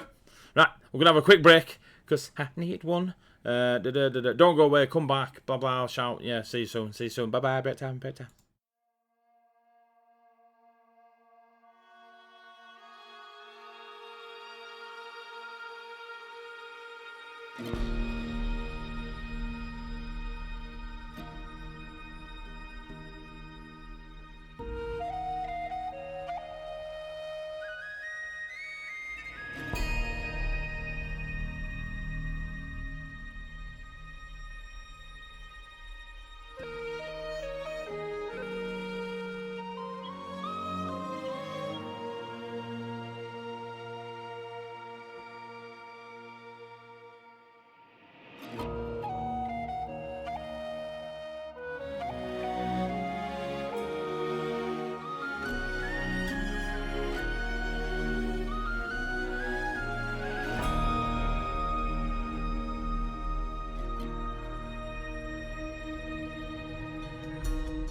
No.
Bam! We're back. Well, bam. Bam! Welcome back. If you're still watching, yay. If you're new, yay. Tell your friends, yay. You're in a castle. You've knocked the door down, Sapphire. The magical room beyond is in array. Xerxes has been possessed, it seems, by Darkling, the horrible bastard creature. Or they might just be misunderstood. They're trying to dig their way out of the castle and doing quite well at it. Xerxes is not in a good way. The students are on the outside watching in as you lot are kind of hovering around the doorway. You're still raging, Sapphire. Focused. Hyper-focused. Yeah, I kind of, from your description about the bear kind of starting to come through, I kind of imagine there's a bit of an aura of like a bear around him, just when he rages. Go full anime style. Yes. Jedi blue spirits. Unless anyone stops him, Sapphire's going to go punch Xerxes in the stomach. Trying to get him to vomit this thing up, because that's how Sapphire brains work. Yes. Yeah. That is definitely a Sean moment. I want to hit something. Sapphire's in a rage at the moment. You go. In his brain, the choice is try and get him to vomit it up, or disintegrate him around the thing. That's what he's seen happen to these inky creatures so far. Fair. I'll give you that. Makes a fair Sapphire, point. run over and give me an attack. Unless there's a bit. So, is there a bit currently hanging out of him right now? So it's only the arms. And they're only now and then it kind of whips out, scratches at the floor, whips back in, like a snake tongue almost. Okay, yeah, unarmed attack. Go punch the thing. Iron rebuke straight into it. Yeah, no, like fuck, no. With advantage because technically she's prone. Oh God. You were the one that decided to go punch it, my guy. Yeah. 21. Oh no, the wizard had a lower AC than that. Yeah. Are you just straight like running over and kidney shotting? Literally, literally right in the solar plexus. Try and get to vomit. Or probably lower than the solar plexus. That's a winding thing. Yeah, try literally like a little bit higher, like under the rib cage, like you would with the Heimlich kind of. Yeah, that basically. Yeah. All right, so as you go, give me a damage. Did 7 points of bludgeoning damage, which is technically magical if that's important. Because I'm a monk and my fists are magic. Obviously, that will please Ladina. Xerxes, He says 7 points. Yeah. Cool. Let me just get my dash. When Sapphire's not raging later, Sapphire will apologise to everyone for this, but right now, screw. Sapphire wants to. The choices you've just made first. I'm sorry, they're raging and want to hit things. He's raging. He's not a they. You need to remember that. So, I'm a they. You run over, boom, and you crack Xerxes Heimlichly. And she kind of convulses. A spurt of the black tar gives forth. But the creature does not heave out of her. Instead, she kind of almost puppet master-like comes up to her feet. And you can see she's on her tiptoes as if there is strings attached to her shoulders and such. And she's just kind of up. And the oil and tar is dripping from her mouth, and her eyes are vacant, but there are tears still rolling down her cheeks. But she is not at home. Oh. It just looks at you and says the same word that Kess and Xandria know to be home in a saddened, sorrowful voice. And then an arm whips out from her mouth and tries to claw at your face. Would it be an insight or a medicine check to see if that is a living body being used as a host? Be a medicine check. Sapphire, does a 15 hit you? No. It whips out and the hand kind of just almost limply hits you. You kind of adjust yourself and it hits but doesn't make any. All the effort is taken away out of your little shoulder dip. Yeah, Sapphire will move slightly so it just kind of brushes the fur rather than. And as you feel it, striking. There is a frostburn feeling to it.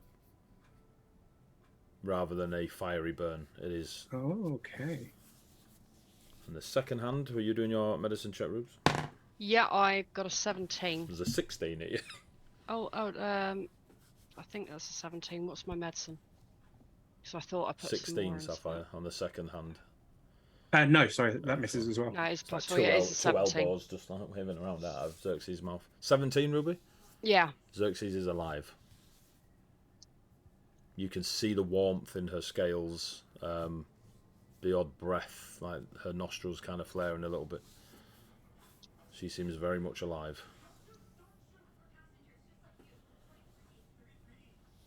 Hello, round D&D. So, roll initiative.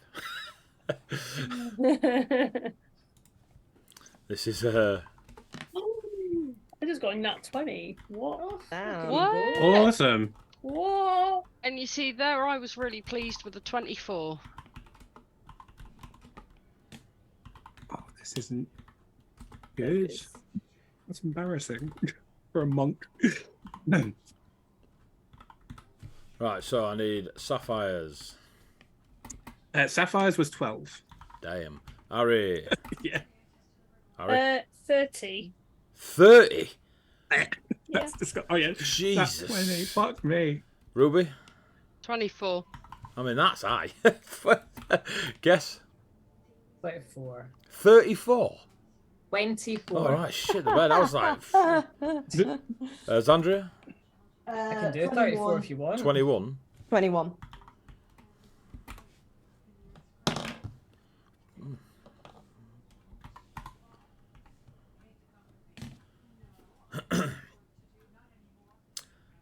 Harry, you go first. Really? So, Wow. you just see Sapphire run over after smashing the door in, run over to Xerxes, punch her straight in the chest. She sort of half vomits. She then, Puppet Master on the strings, stands up and is on her tiptoes, so it's her physical body is touching the floor, but she's almost elevated.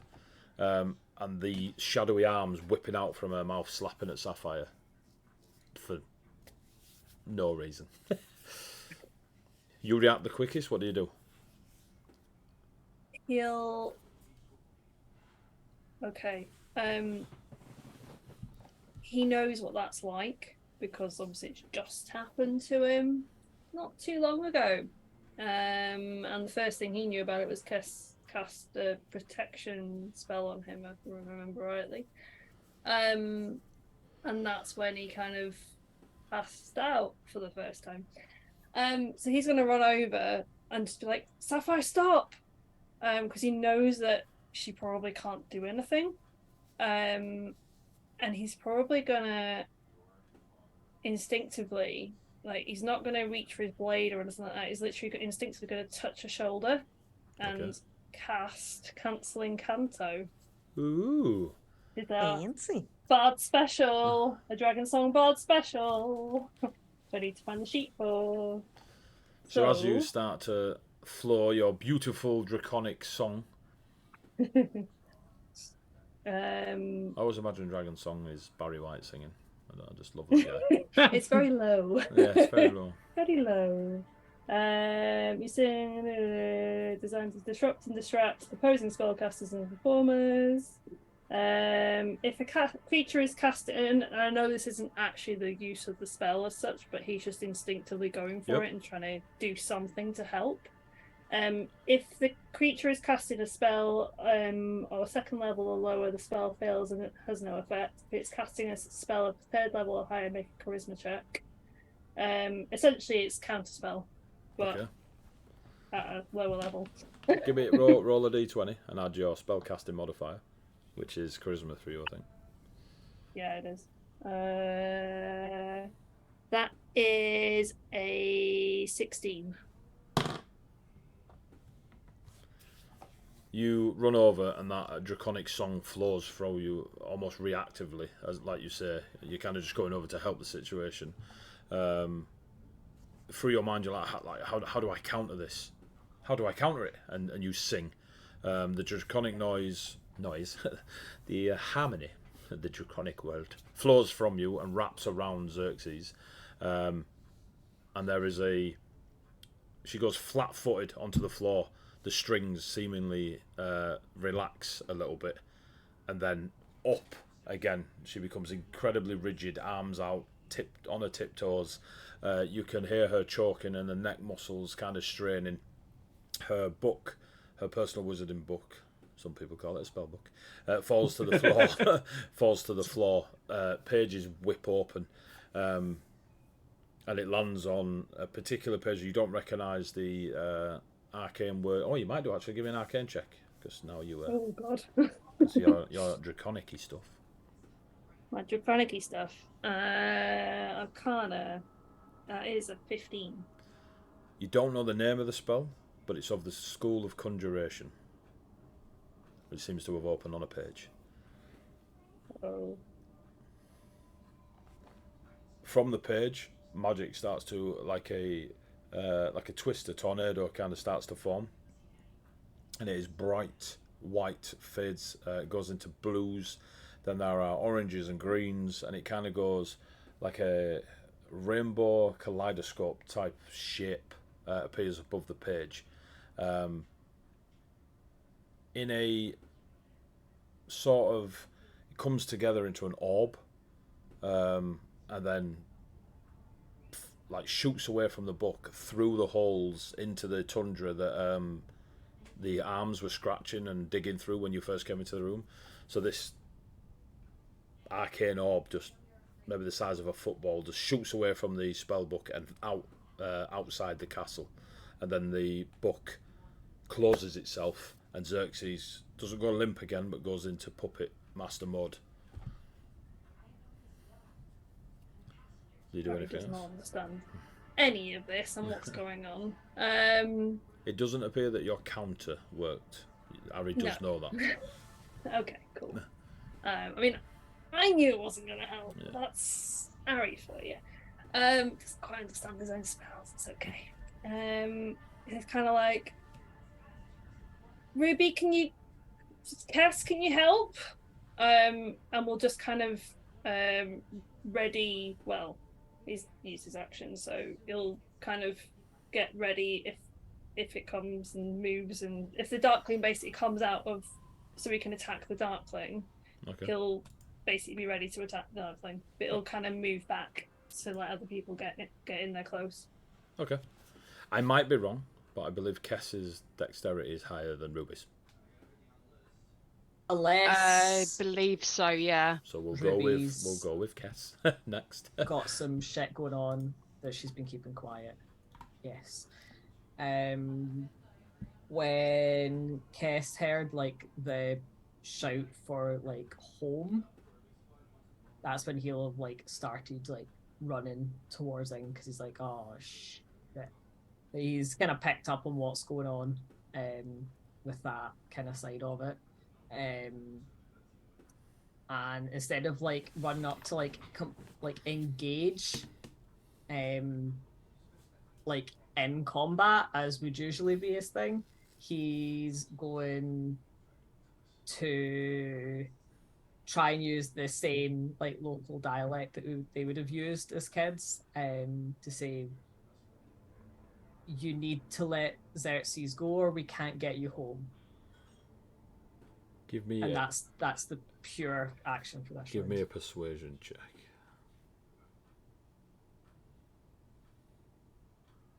That is 21. And that's your go? That's all he's going to do. As you say those words, there is definitely a shift in Xerxes' stringed puppet-esque sort of form as her vacant eyes lay on you, and the arms kind of whip out slowly from the elbows at her mouth towards you. Not in an offensive way, but they whip out towards you. Ruby, what do you do?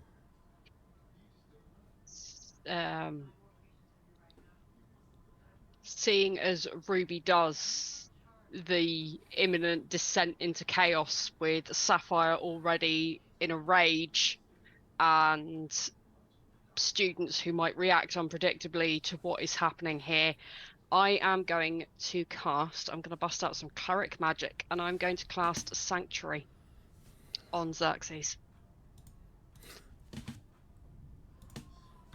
So that is, you ward a creature within range against attack until the spell ends. Any creature who targets the warded creature with an attack or a harmful spell must make a wisdom saving throw. On a failed save, the creature must choose a new target or lose the attack or spell. The spell does not protect the warded creature from area effects such as an explosion caused by a fireball. If the warded creature makes an attack, cast a spell that affects An enemy or deals damage. Deals damage to another creature, the spell ends. Okay. So if any of your lot try and attack it, they've got to do a wisdom saving throw. But if it doesn't attack, it loses the sanctuary.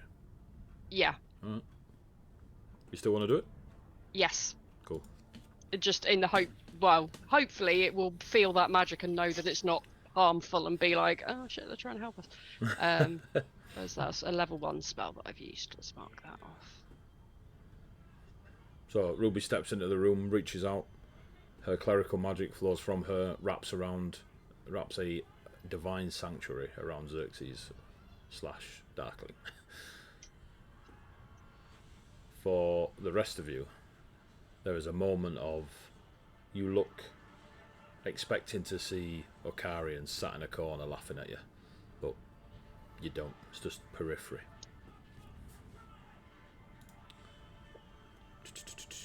Xandria. Go Sapphire's slow as. So ridiculous. Hate it so much. much like Cass, Xandria was gonna obviously once hearing that shout, run towards the room and similarly not get ready to attack, but kind of just gaze upon the scene, roll her eyes. We're not playing past the parcel with the Darkling. Can people just... And then Xandria will walk up to Xerxes and speak to the Darkling. Get out of her. If you need somewhere to stay, for goodness sake, just go back inside of me. I'm not having you harm other people. Give me a persuasion check with disadvantage, please. No.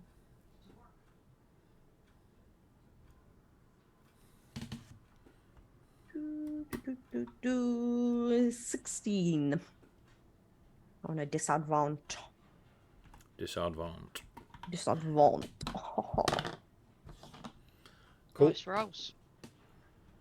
The creature, Xerxes, poor Xerxes, turns to face you, still vacant eyes. The arms from the elbows that are just hanging out of her mouth just hang limply. Turns back towards Caspian, and Xerxes drops to her knees in front of Cass. The arms slowly back into Xerxes. She does one last cough. The black tar hits the floor, and her eyes roll back, so you can see her again. They are no longer vacant and empty. And she takes it. Oh, what was that? Oh, it's... And she starts checking herself. Yeah, Slow deep breaths. Slow deep breaths. Slow deep breaths. She tries to stand and is weak, and she kind of half steps towards you, Cass. Reaches out, steadies herself, unless you just sidestep and let her fall. You bastard. It's still here. It's still here. She looks at Xandria.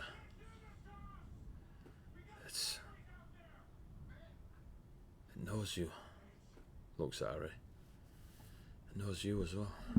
Well, I should bloody hope it knows me. It's been living inside of me for about a century. It's... You cause it pain. Looks at Xandria. I cause it pain. I like how it thinks I cause it pain. It's been causing me pain for a century. She closes her eyes. You hurt it. You can't be with you. You hurt it. I don't understand. Where are we? Where is... And the students start coming in now, because 6 seconds is not a long time. She sees Dragos and the others. Where is everyone? What did we shift? She's rubbing her chest, right where Sapphire hit her. Okay, so try and encourage her to have a sit down. She does Yeah, not. Ruby. She does not resist. She sits. Ruby sort of like basically shuffles the students back out and basically tells them that one of them can stay. They all look at Dragos. And so she sort of like beckons Dragos in and then sort of like looks at Sapphire and Ari and basically does the right, you two out, he can come in. And she'll sort of like edge back to the door as well, and she's only staying close in case she needs to bust out the healing magic again.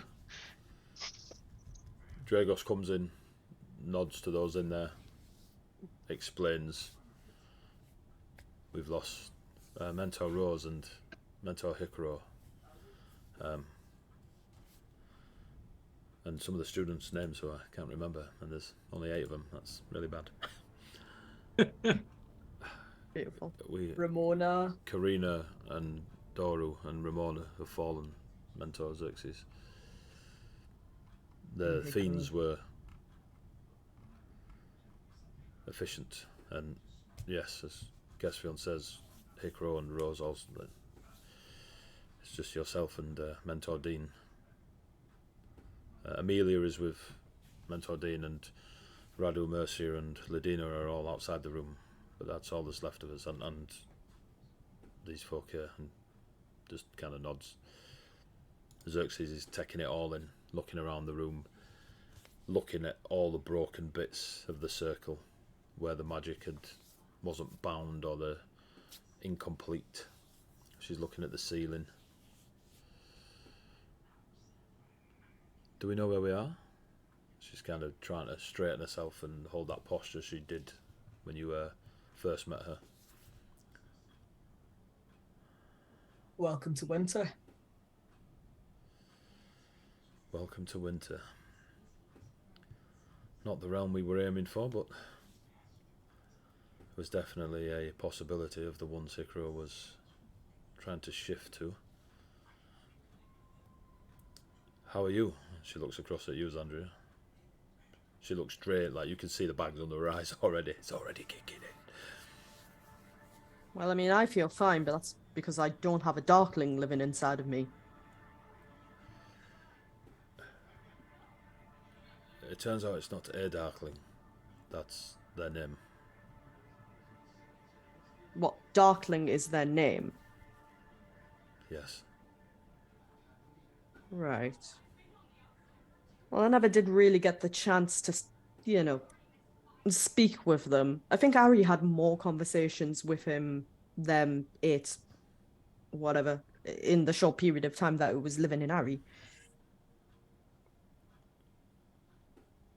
I think Darkling brought us here, or at least aimed the plane shift here. But why would he do that? I don't know what we're calling this darkling. All I can tell you is I feel at home, and this is not my home. Well, that's concerning. Not of the Winter Realm. Or the Fair Realm. I thought it was summer it wanted to return to. But I suppose if Malika brought, then winter would make as much sense as any. It's the opposite of summer. I want to get away from summer. I'm unsure. There is a reach, a sentience to this. She kind of touches her own torso.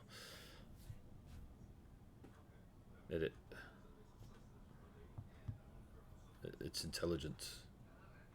It knows where it is. But it is hurting. And looks at Xandria and Ari.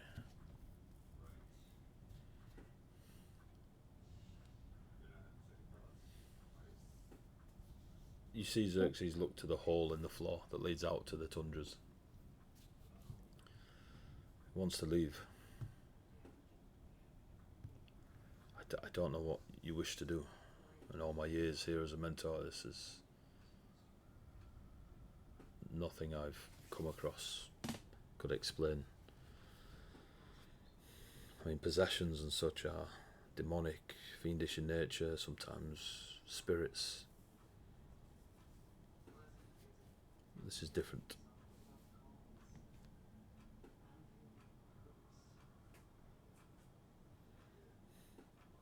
I don't know what to do.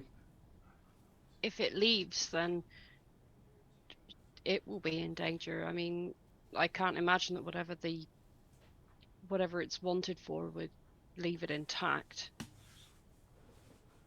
It's as bad for it as much as it wants to leave and wants to go home, which is understandable. It's probably just as unsafe for it to go running around alone as it would be for the rest of us for it to be on the loose.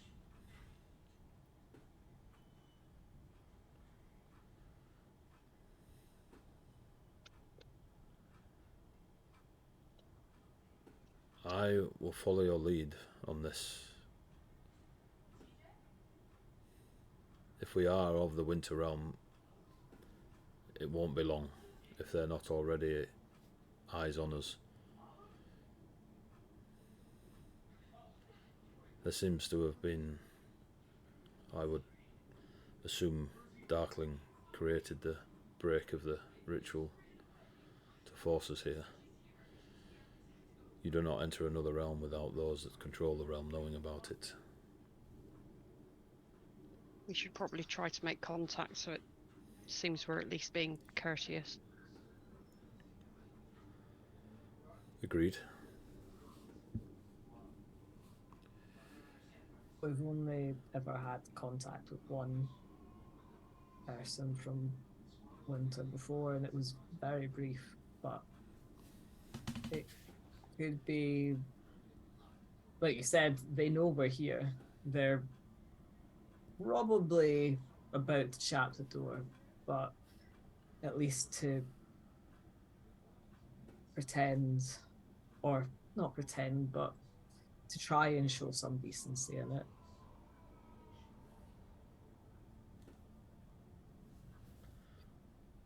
Well, the castle can provide shelter of a sort.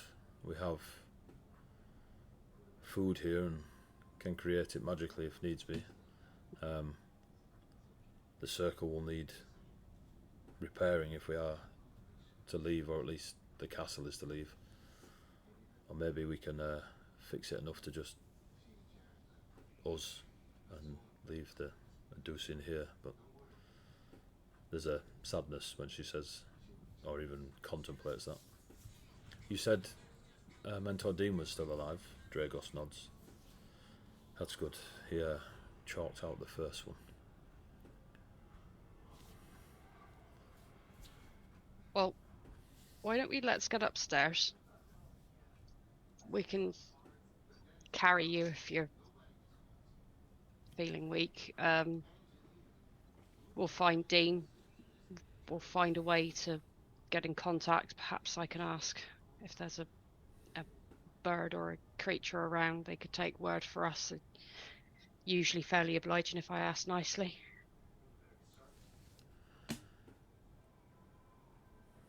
Agreed. Xerxes stands weakly, instinctively leans towards Kess just to balance herself. You all head back into the main hall? Yep. As you step through that doorway into the main hall, the Tathrin is now paying attention at every single person walking out of that doorway into that main hall. Xerxes lets go of Kesvion, stares upon the Tathrin. Her jaw, her chin just drops slightly. Tears roll down her cheeks. And she slowly walks towards the Tathrin. Dragos takes a couple of steps with her. The other students kind of adjust, not really sure what's going on. And the Tathrin embraces Xerxes and hugs them tight. And you hear again Kesvion and Xandria, the words home being whispered by Xerxes in only the slang words that you would have used as children. And the Tathrin says back in common, soon, soon. And then Xerxes shakes her head. Oh, my apologies, the Tathrin. But I know you. And she steps back, holding her chest.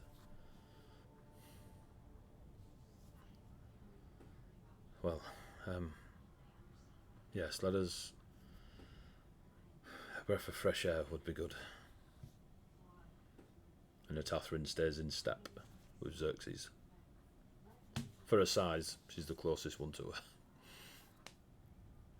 You head back up the stairs, following the students and the Tathrin and Xerxes and yourselves. You head back up onto the main, what would be ground floor, I suppose, where the big courtyard is, where they were all training and such, where you'd been witnessing them before. And the air is crisp, fresh. It is perfect winter. For those of you that don't like the biting cold, it's bearable. For those of you that love it, it's cold enough to hit those, like, you want to put another blanket on. You know, it feels nice, comforting. You know, St. Nick's on his way. Feels like waking up and knowing there's hot breakfast waiting for you, and there's no 100%. chores to do today, just snowball fights and you know at the end of it there's going to be marshmallows and chocolate. It is a very comforting winter feeling when you get up there. And Xerxes just steps away from Natathryn, holds her arms out to her side, looks up, closes her eyes, and just lets the snowflakes fall on her. And Kess and Xandria constantly, home, home. And it feels less sorrowful this time. There is a warmth, a happiness to it. Dean comes running across the courtyard with Amelia, but slows as he gets to Xerxes, seeing her act out of character. Usually her, you know, posture and hands together, prim and proper, just spinning in the snow. Looks across to Ruby. Is she all right, lass? Ruby does like a quick recap, but in halfling, but in the kind of, it's not a dialect, but it is the kind of halfling that if you weren't a native speaker, you wouldn't be able to follow. Yeah. It's too quick, it's too fluent, it's... That's all brown bread. It says he says I, says oh. Yeah. Yeah. So yeah, Dean nods, shakes his head a little bit, smiles, looks a bit distraught, and then looks back at Xerxes. All right, winter phase. Well, we got summer and... Are you summer as well, lad? And he looks across at you, I guess. Yeah, sort of. Yeah. Yeah, debatable. Got a By timeshare. association. Careful what ails you. Yeah. I rent there once a year. You know what I mean? It's nice for the holidays. Well, me and Amelia were up in one of the towers looking out. They know we're here. Anyone with good eyes, follow me, I'll show you. Heads I over. will quietly follow. Yeah. Ruby will follow, but only because she still has this idea of finding someone willing to be a messenger, and up is where you're more likely to find birds and creatures who would be able to fly. She's thinking something that would easily go a distance rather than having to trek through snow, because she's still not quite adjusted to the fact that anything that lives here is going to find it easier to move in heavy snow than anything else. So, as you get to the wall, looking out over the tundras, and you see these evergreen forests, mountains for miles and miles. Some of these mountain ranges look to be made of pure ice, others a cold, grey, bluey stone. Evergreen forests, it just seems eternal. There's no horizon that gives you any hope of it ending. In all directions that you look, but not far from the castle, you can see that the chunk of cliffside that the castle's been built around has come with you, but the rest of it. So somewhere in Ravenholm there's a hole in a cliff. And you look down, and amongst a few of the trees you see a creature that at first resembles the colorations that, Ari, you saw that globe of magic pour from the book. It is large, so it maybe 2 or 3 sapphires. It is 2 or 3 normal sapphires, or 2 or 3 normal 12-foot sapphires. tall? Yeah, 2 or 3 normal sapphires. They're still pretty hefty. Pretty hefty. 3 centimetres off being large. It is bulbous. It has a singular eye at the front of it, and then fleshy, icy stalks reach off from it, and each of those have eyes upon the end of it. And it is among the forestry. It is staring up at the wall, and there is a There is a disgust, a hatred in that singular eye. Just the way it stares. That has been staring at us for who knows how long. Ruby says quite matter-of-factly, "Oh, since we got here." Ruby, you here in your mind. Just there, girl, among the clouds. That one looks good. You kind of shift as you hear Okarian in your mind. And you look, and there is a avian creature flying towards you, or at least towards the castle. It is not a grand bird in size or anything, but there is a dexterity to it and elegance as it darts through the sky and it is coming towards you. At the moment in time, it is ghostly and spectral, ethereal, although misty, smoky. It is forming as it is overhead. Two forms float through your mind as you try to see what type of bird it is and if it's any different. I mean, you're in the Winter Fair realm. A hawk and a crow. Which one lands on the wall in front of you? A crow. As it does land and it becomes more manifest, you see that nightshade blue shimmer across, like the feathers look black to those with common eyes, but those that look closer at the crow's feathers, you see the under blue and the sheen and shine, and it is a beautiful example of a crow before you.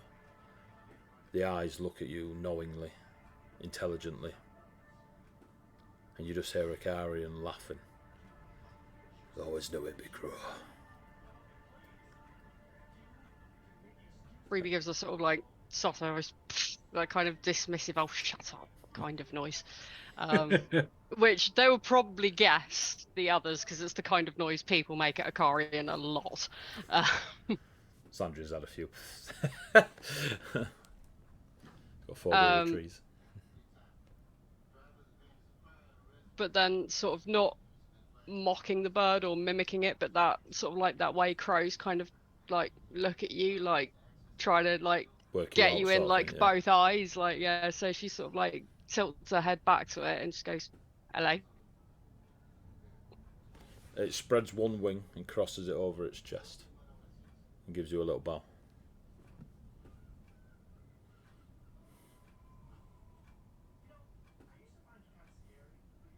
Ruby refrains from laughing in an absolute delight, which is her way of just showing joy in general, not necessarily amusement, but she smiles back and says, I hate to be a bother, but could you do me a favour, please?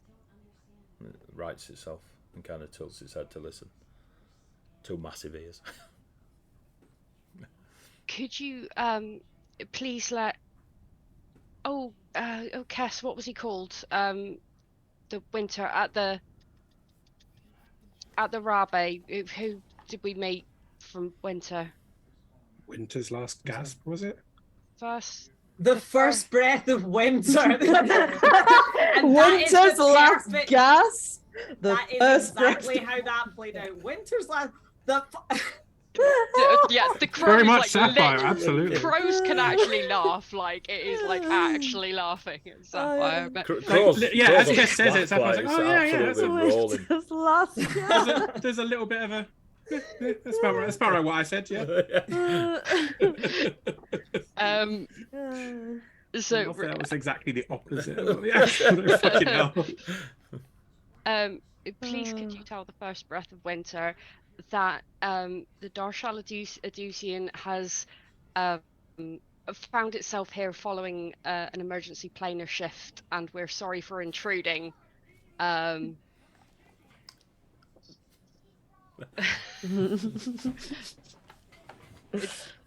Yeah, like taking notes, but Ruby knows crows are clever, so it's like, yes, we're sorry to intrude.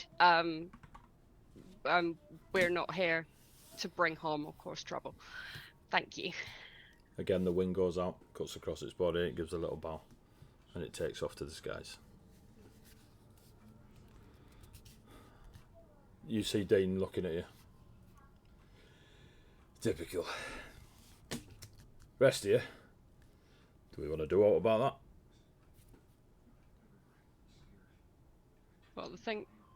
Well, do what? It lives here. It's not attacked us. I'm just saying, do we talk to it? Do we shoo it away? I say we leave Ruby looks at the size of it and then looks at Dean, thinking, I know you're one of the hard to kill, mate, but shoo it away. Like, what are you gonna do? Or no? She actually does say, like, you gonna go down there with a rolled up parchment? Is that what you're gonna do? Shoo it away? I still got one sword left. Looks at it. Well, it takes it out of his sheath and it's slightly bent. I kind of like look at it. Yeah, would be if we're already here uninvited. Let's not give a reason for us to be thrown out at short notice. Yeah, I think Darkling might have sent a message to it as well, possibly, or something. Well, hopefully, if not, then the message I've just sent will reach it through others. Either way, I wouldn't attack the local populace when we're the ones that have just rocked up, because that's a really good little loophole to get yourself caught in and get absolutely wiped out. Not to mention just rude. Just rude. Please. I mean, we also don't know where we've wandered. Like, we might have wandered on its nest or home or something. Like, I don't know.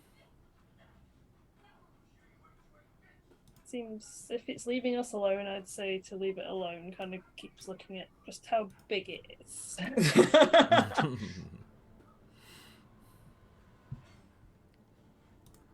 Well, I'm easy. I'm just saying, I don't like it. Don't like things that don't blink.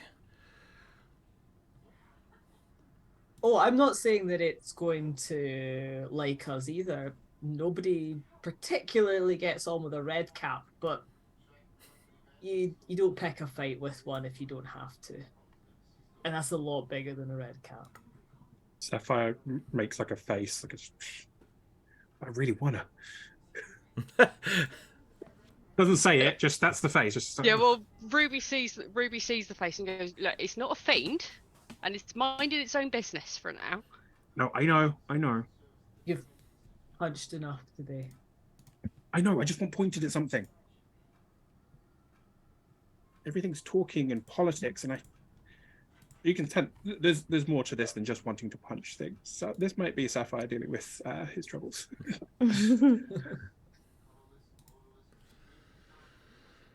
Should I be worried about? And points back at Xerxes, who's slowly turning in the blizzard. Again, Worried. you get the sort of Ruby does that. Come see, come stand. Worried, concerned, yes. Immediately, not hugely. Just your general, day-to-day, continuing concern. And she looks at Cass, like, eyebrows raised, like, have I summed that up basically correctly? Drea held a Darkling for 100 years-ish, we think. Close enough to a century. She'll be as good as she can be for now. We've managed to talk it off a ledge a little bit. Strange. I thought the Curse of the Darkling was such a more generalistic thing. No, that's you did. I swear that's how it started out, and you had other ideas partway through, Mister. Wait, but won't. Sapphire's Those on the player side of the table will not point fingers or throw stones. Ruby kind of shrugs at Sapphire's words and says, all magic has to take form somehow. A fireball or a little spirit dog or once something exists, it has to exist somehow. No, I just thought it was more than a single being, that's all. I thought it was like a wave I was expecting. Why not both? Maybe it's a... Goofy grin. It's like a yeah. I'm okay with that. I get to hit it. Maybe it's more like the first patient. That's an interesting thought.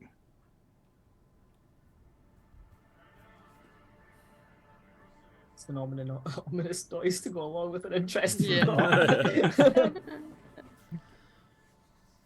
I've got the windows open. My Sirenscape wasn't working earlier, and that noise first got. I was like, "What fucking vehicle is doing that outside my window?" Natathryn walks over, slowly, ominously. She looks out across the tundra to see what you're staring at.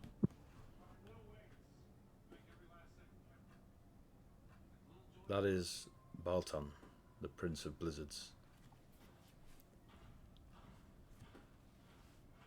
Okay.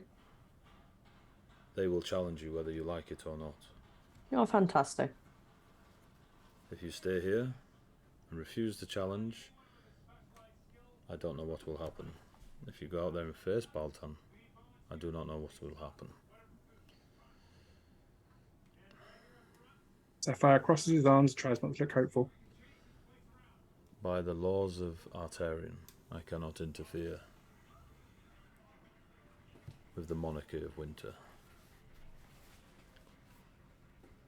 They have never liked dragons. Alright, they've never liked Summerfay either. Why don't we wait and see if there is a return to the message we sent, and then discuss what to do about challenges? Just in case that has any information, like if you look to your left, you'll see the Prince of Blizzards. Please go and accept his challenge, and then at least we'll know where we stand.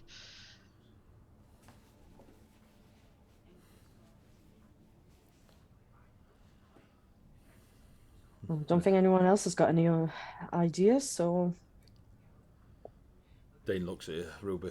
In that case, I'll go find more swords, just in case. Wise. He walks off, Amelia walks off, Dragos walks off. They're all kind of eyes on Xerxes at the moment.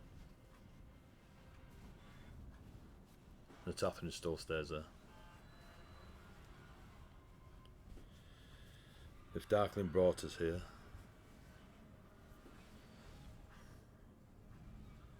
we... Afraid is the wrong word. Be more careful than you usually are. Well, this is the realm of winter. I'm already on extra carefulness. The creatures here will try doubly hard for you, Xandria. Yay, lucky me. I expect nothing less, to be honest. Be the best welcome. Well, I guess everything is just going to have to melt. Wow, it's how Wintercourt turns up. You up? You what? Come in here! Hellish rebuke! Get out my way! Ruby gives you a little side eye, stood there like cowering side a cloak that's like a good like knee to ankle length too short for you. Time will pass, assuming you are waiting for the return of the crow. Mm-hmm. Yes, Andrea's just going to subtly flip off all of winter. Just by standing there. Yeah. Your very Enough to make presence a here gesture. is a flip Yeah, off. it's Andrea's presence is the flip flip off. off. You're right. Sorry, you're right. The apparently called Baltan Prince of Blizzards does not move an inch. The eye Didn't think he continuously was. stares at the castle. What a champ. Shockingly, time is strange in the Fae Realm. You've experienced this before. For some of you, it feels like a long time has passed. For others, it's only been a few minutes. Why would we be getting impatient? And that bounces around you all. But after some time, you see the crow on its return flight back towards you, Ruby. It is completely ice blue. Every feather, eye, beak, talon, the entire thing is ice blue. But you know that it's the same creature that you spoke to whenever it was, not so long ago. It lands on the wall before you, spreads its wing, crosses it over its chest, and does its little bow to you. And you instinctively cast Speak with Animals, and you're not sure if you cast it or it cast it, but you are aware that Can speak with you. yeah, the magic that you normally use it happens around you both, and that's where we're going to call the session. Dun, dun, dun. No, you. So you will need roll 20 if I have to. You told us we'd Not need if it we- this evening. Not if we keep long in and out, we will. We'll Just just times pick fight with everyone. things you don't have maps for. Hey, I've got the minis. You're fighting them. All right. So thank you very much for tuning in. Cheers, players. It's cool. It's cool. You're in the Winter Realm. Just on the doorstep. Just about to step off. We'll see what happens next Tuesday. Is next Tuesday not the last of the month? It is, It but I'm is. not going to be able to play on the 4th because we're moving that weekend. So I booked the 2 days off work. We've got lots of stuff to do. I will not be here. It's my birthday. On which one? The Tuesday coming. 27th? Yeah. That'd be right. We can say Xandria don't want to be there. That's true. Xandria does not want to be there. You're right. We will look to stream next Tuesday and let folks know. If you follow us on all of our social medias, you'll find out.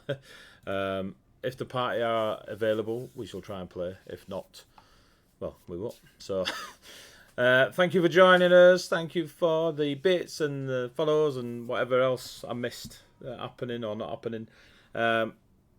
Is Ashana on? No, not that I can see anyway. Boo! Garblag's on. Garblog. Yeah, it'll be right. We'll read them next time. Thank you very much. Take care of yourselves. And for now, so good night, players. Good Good night, night, players. So bye.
Bye.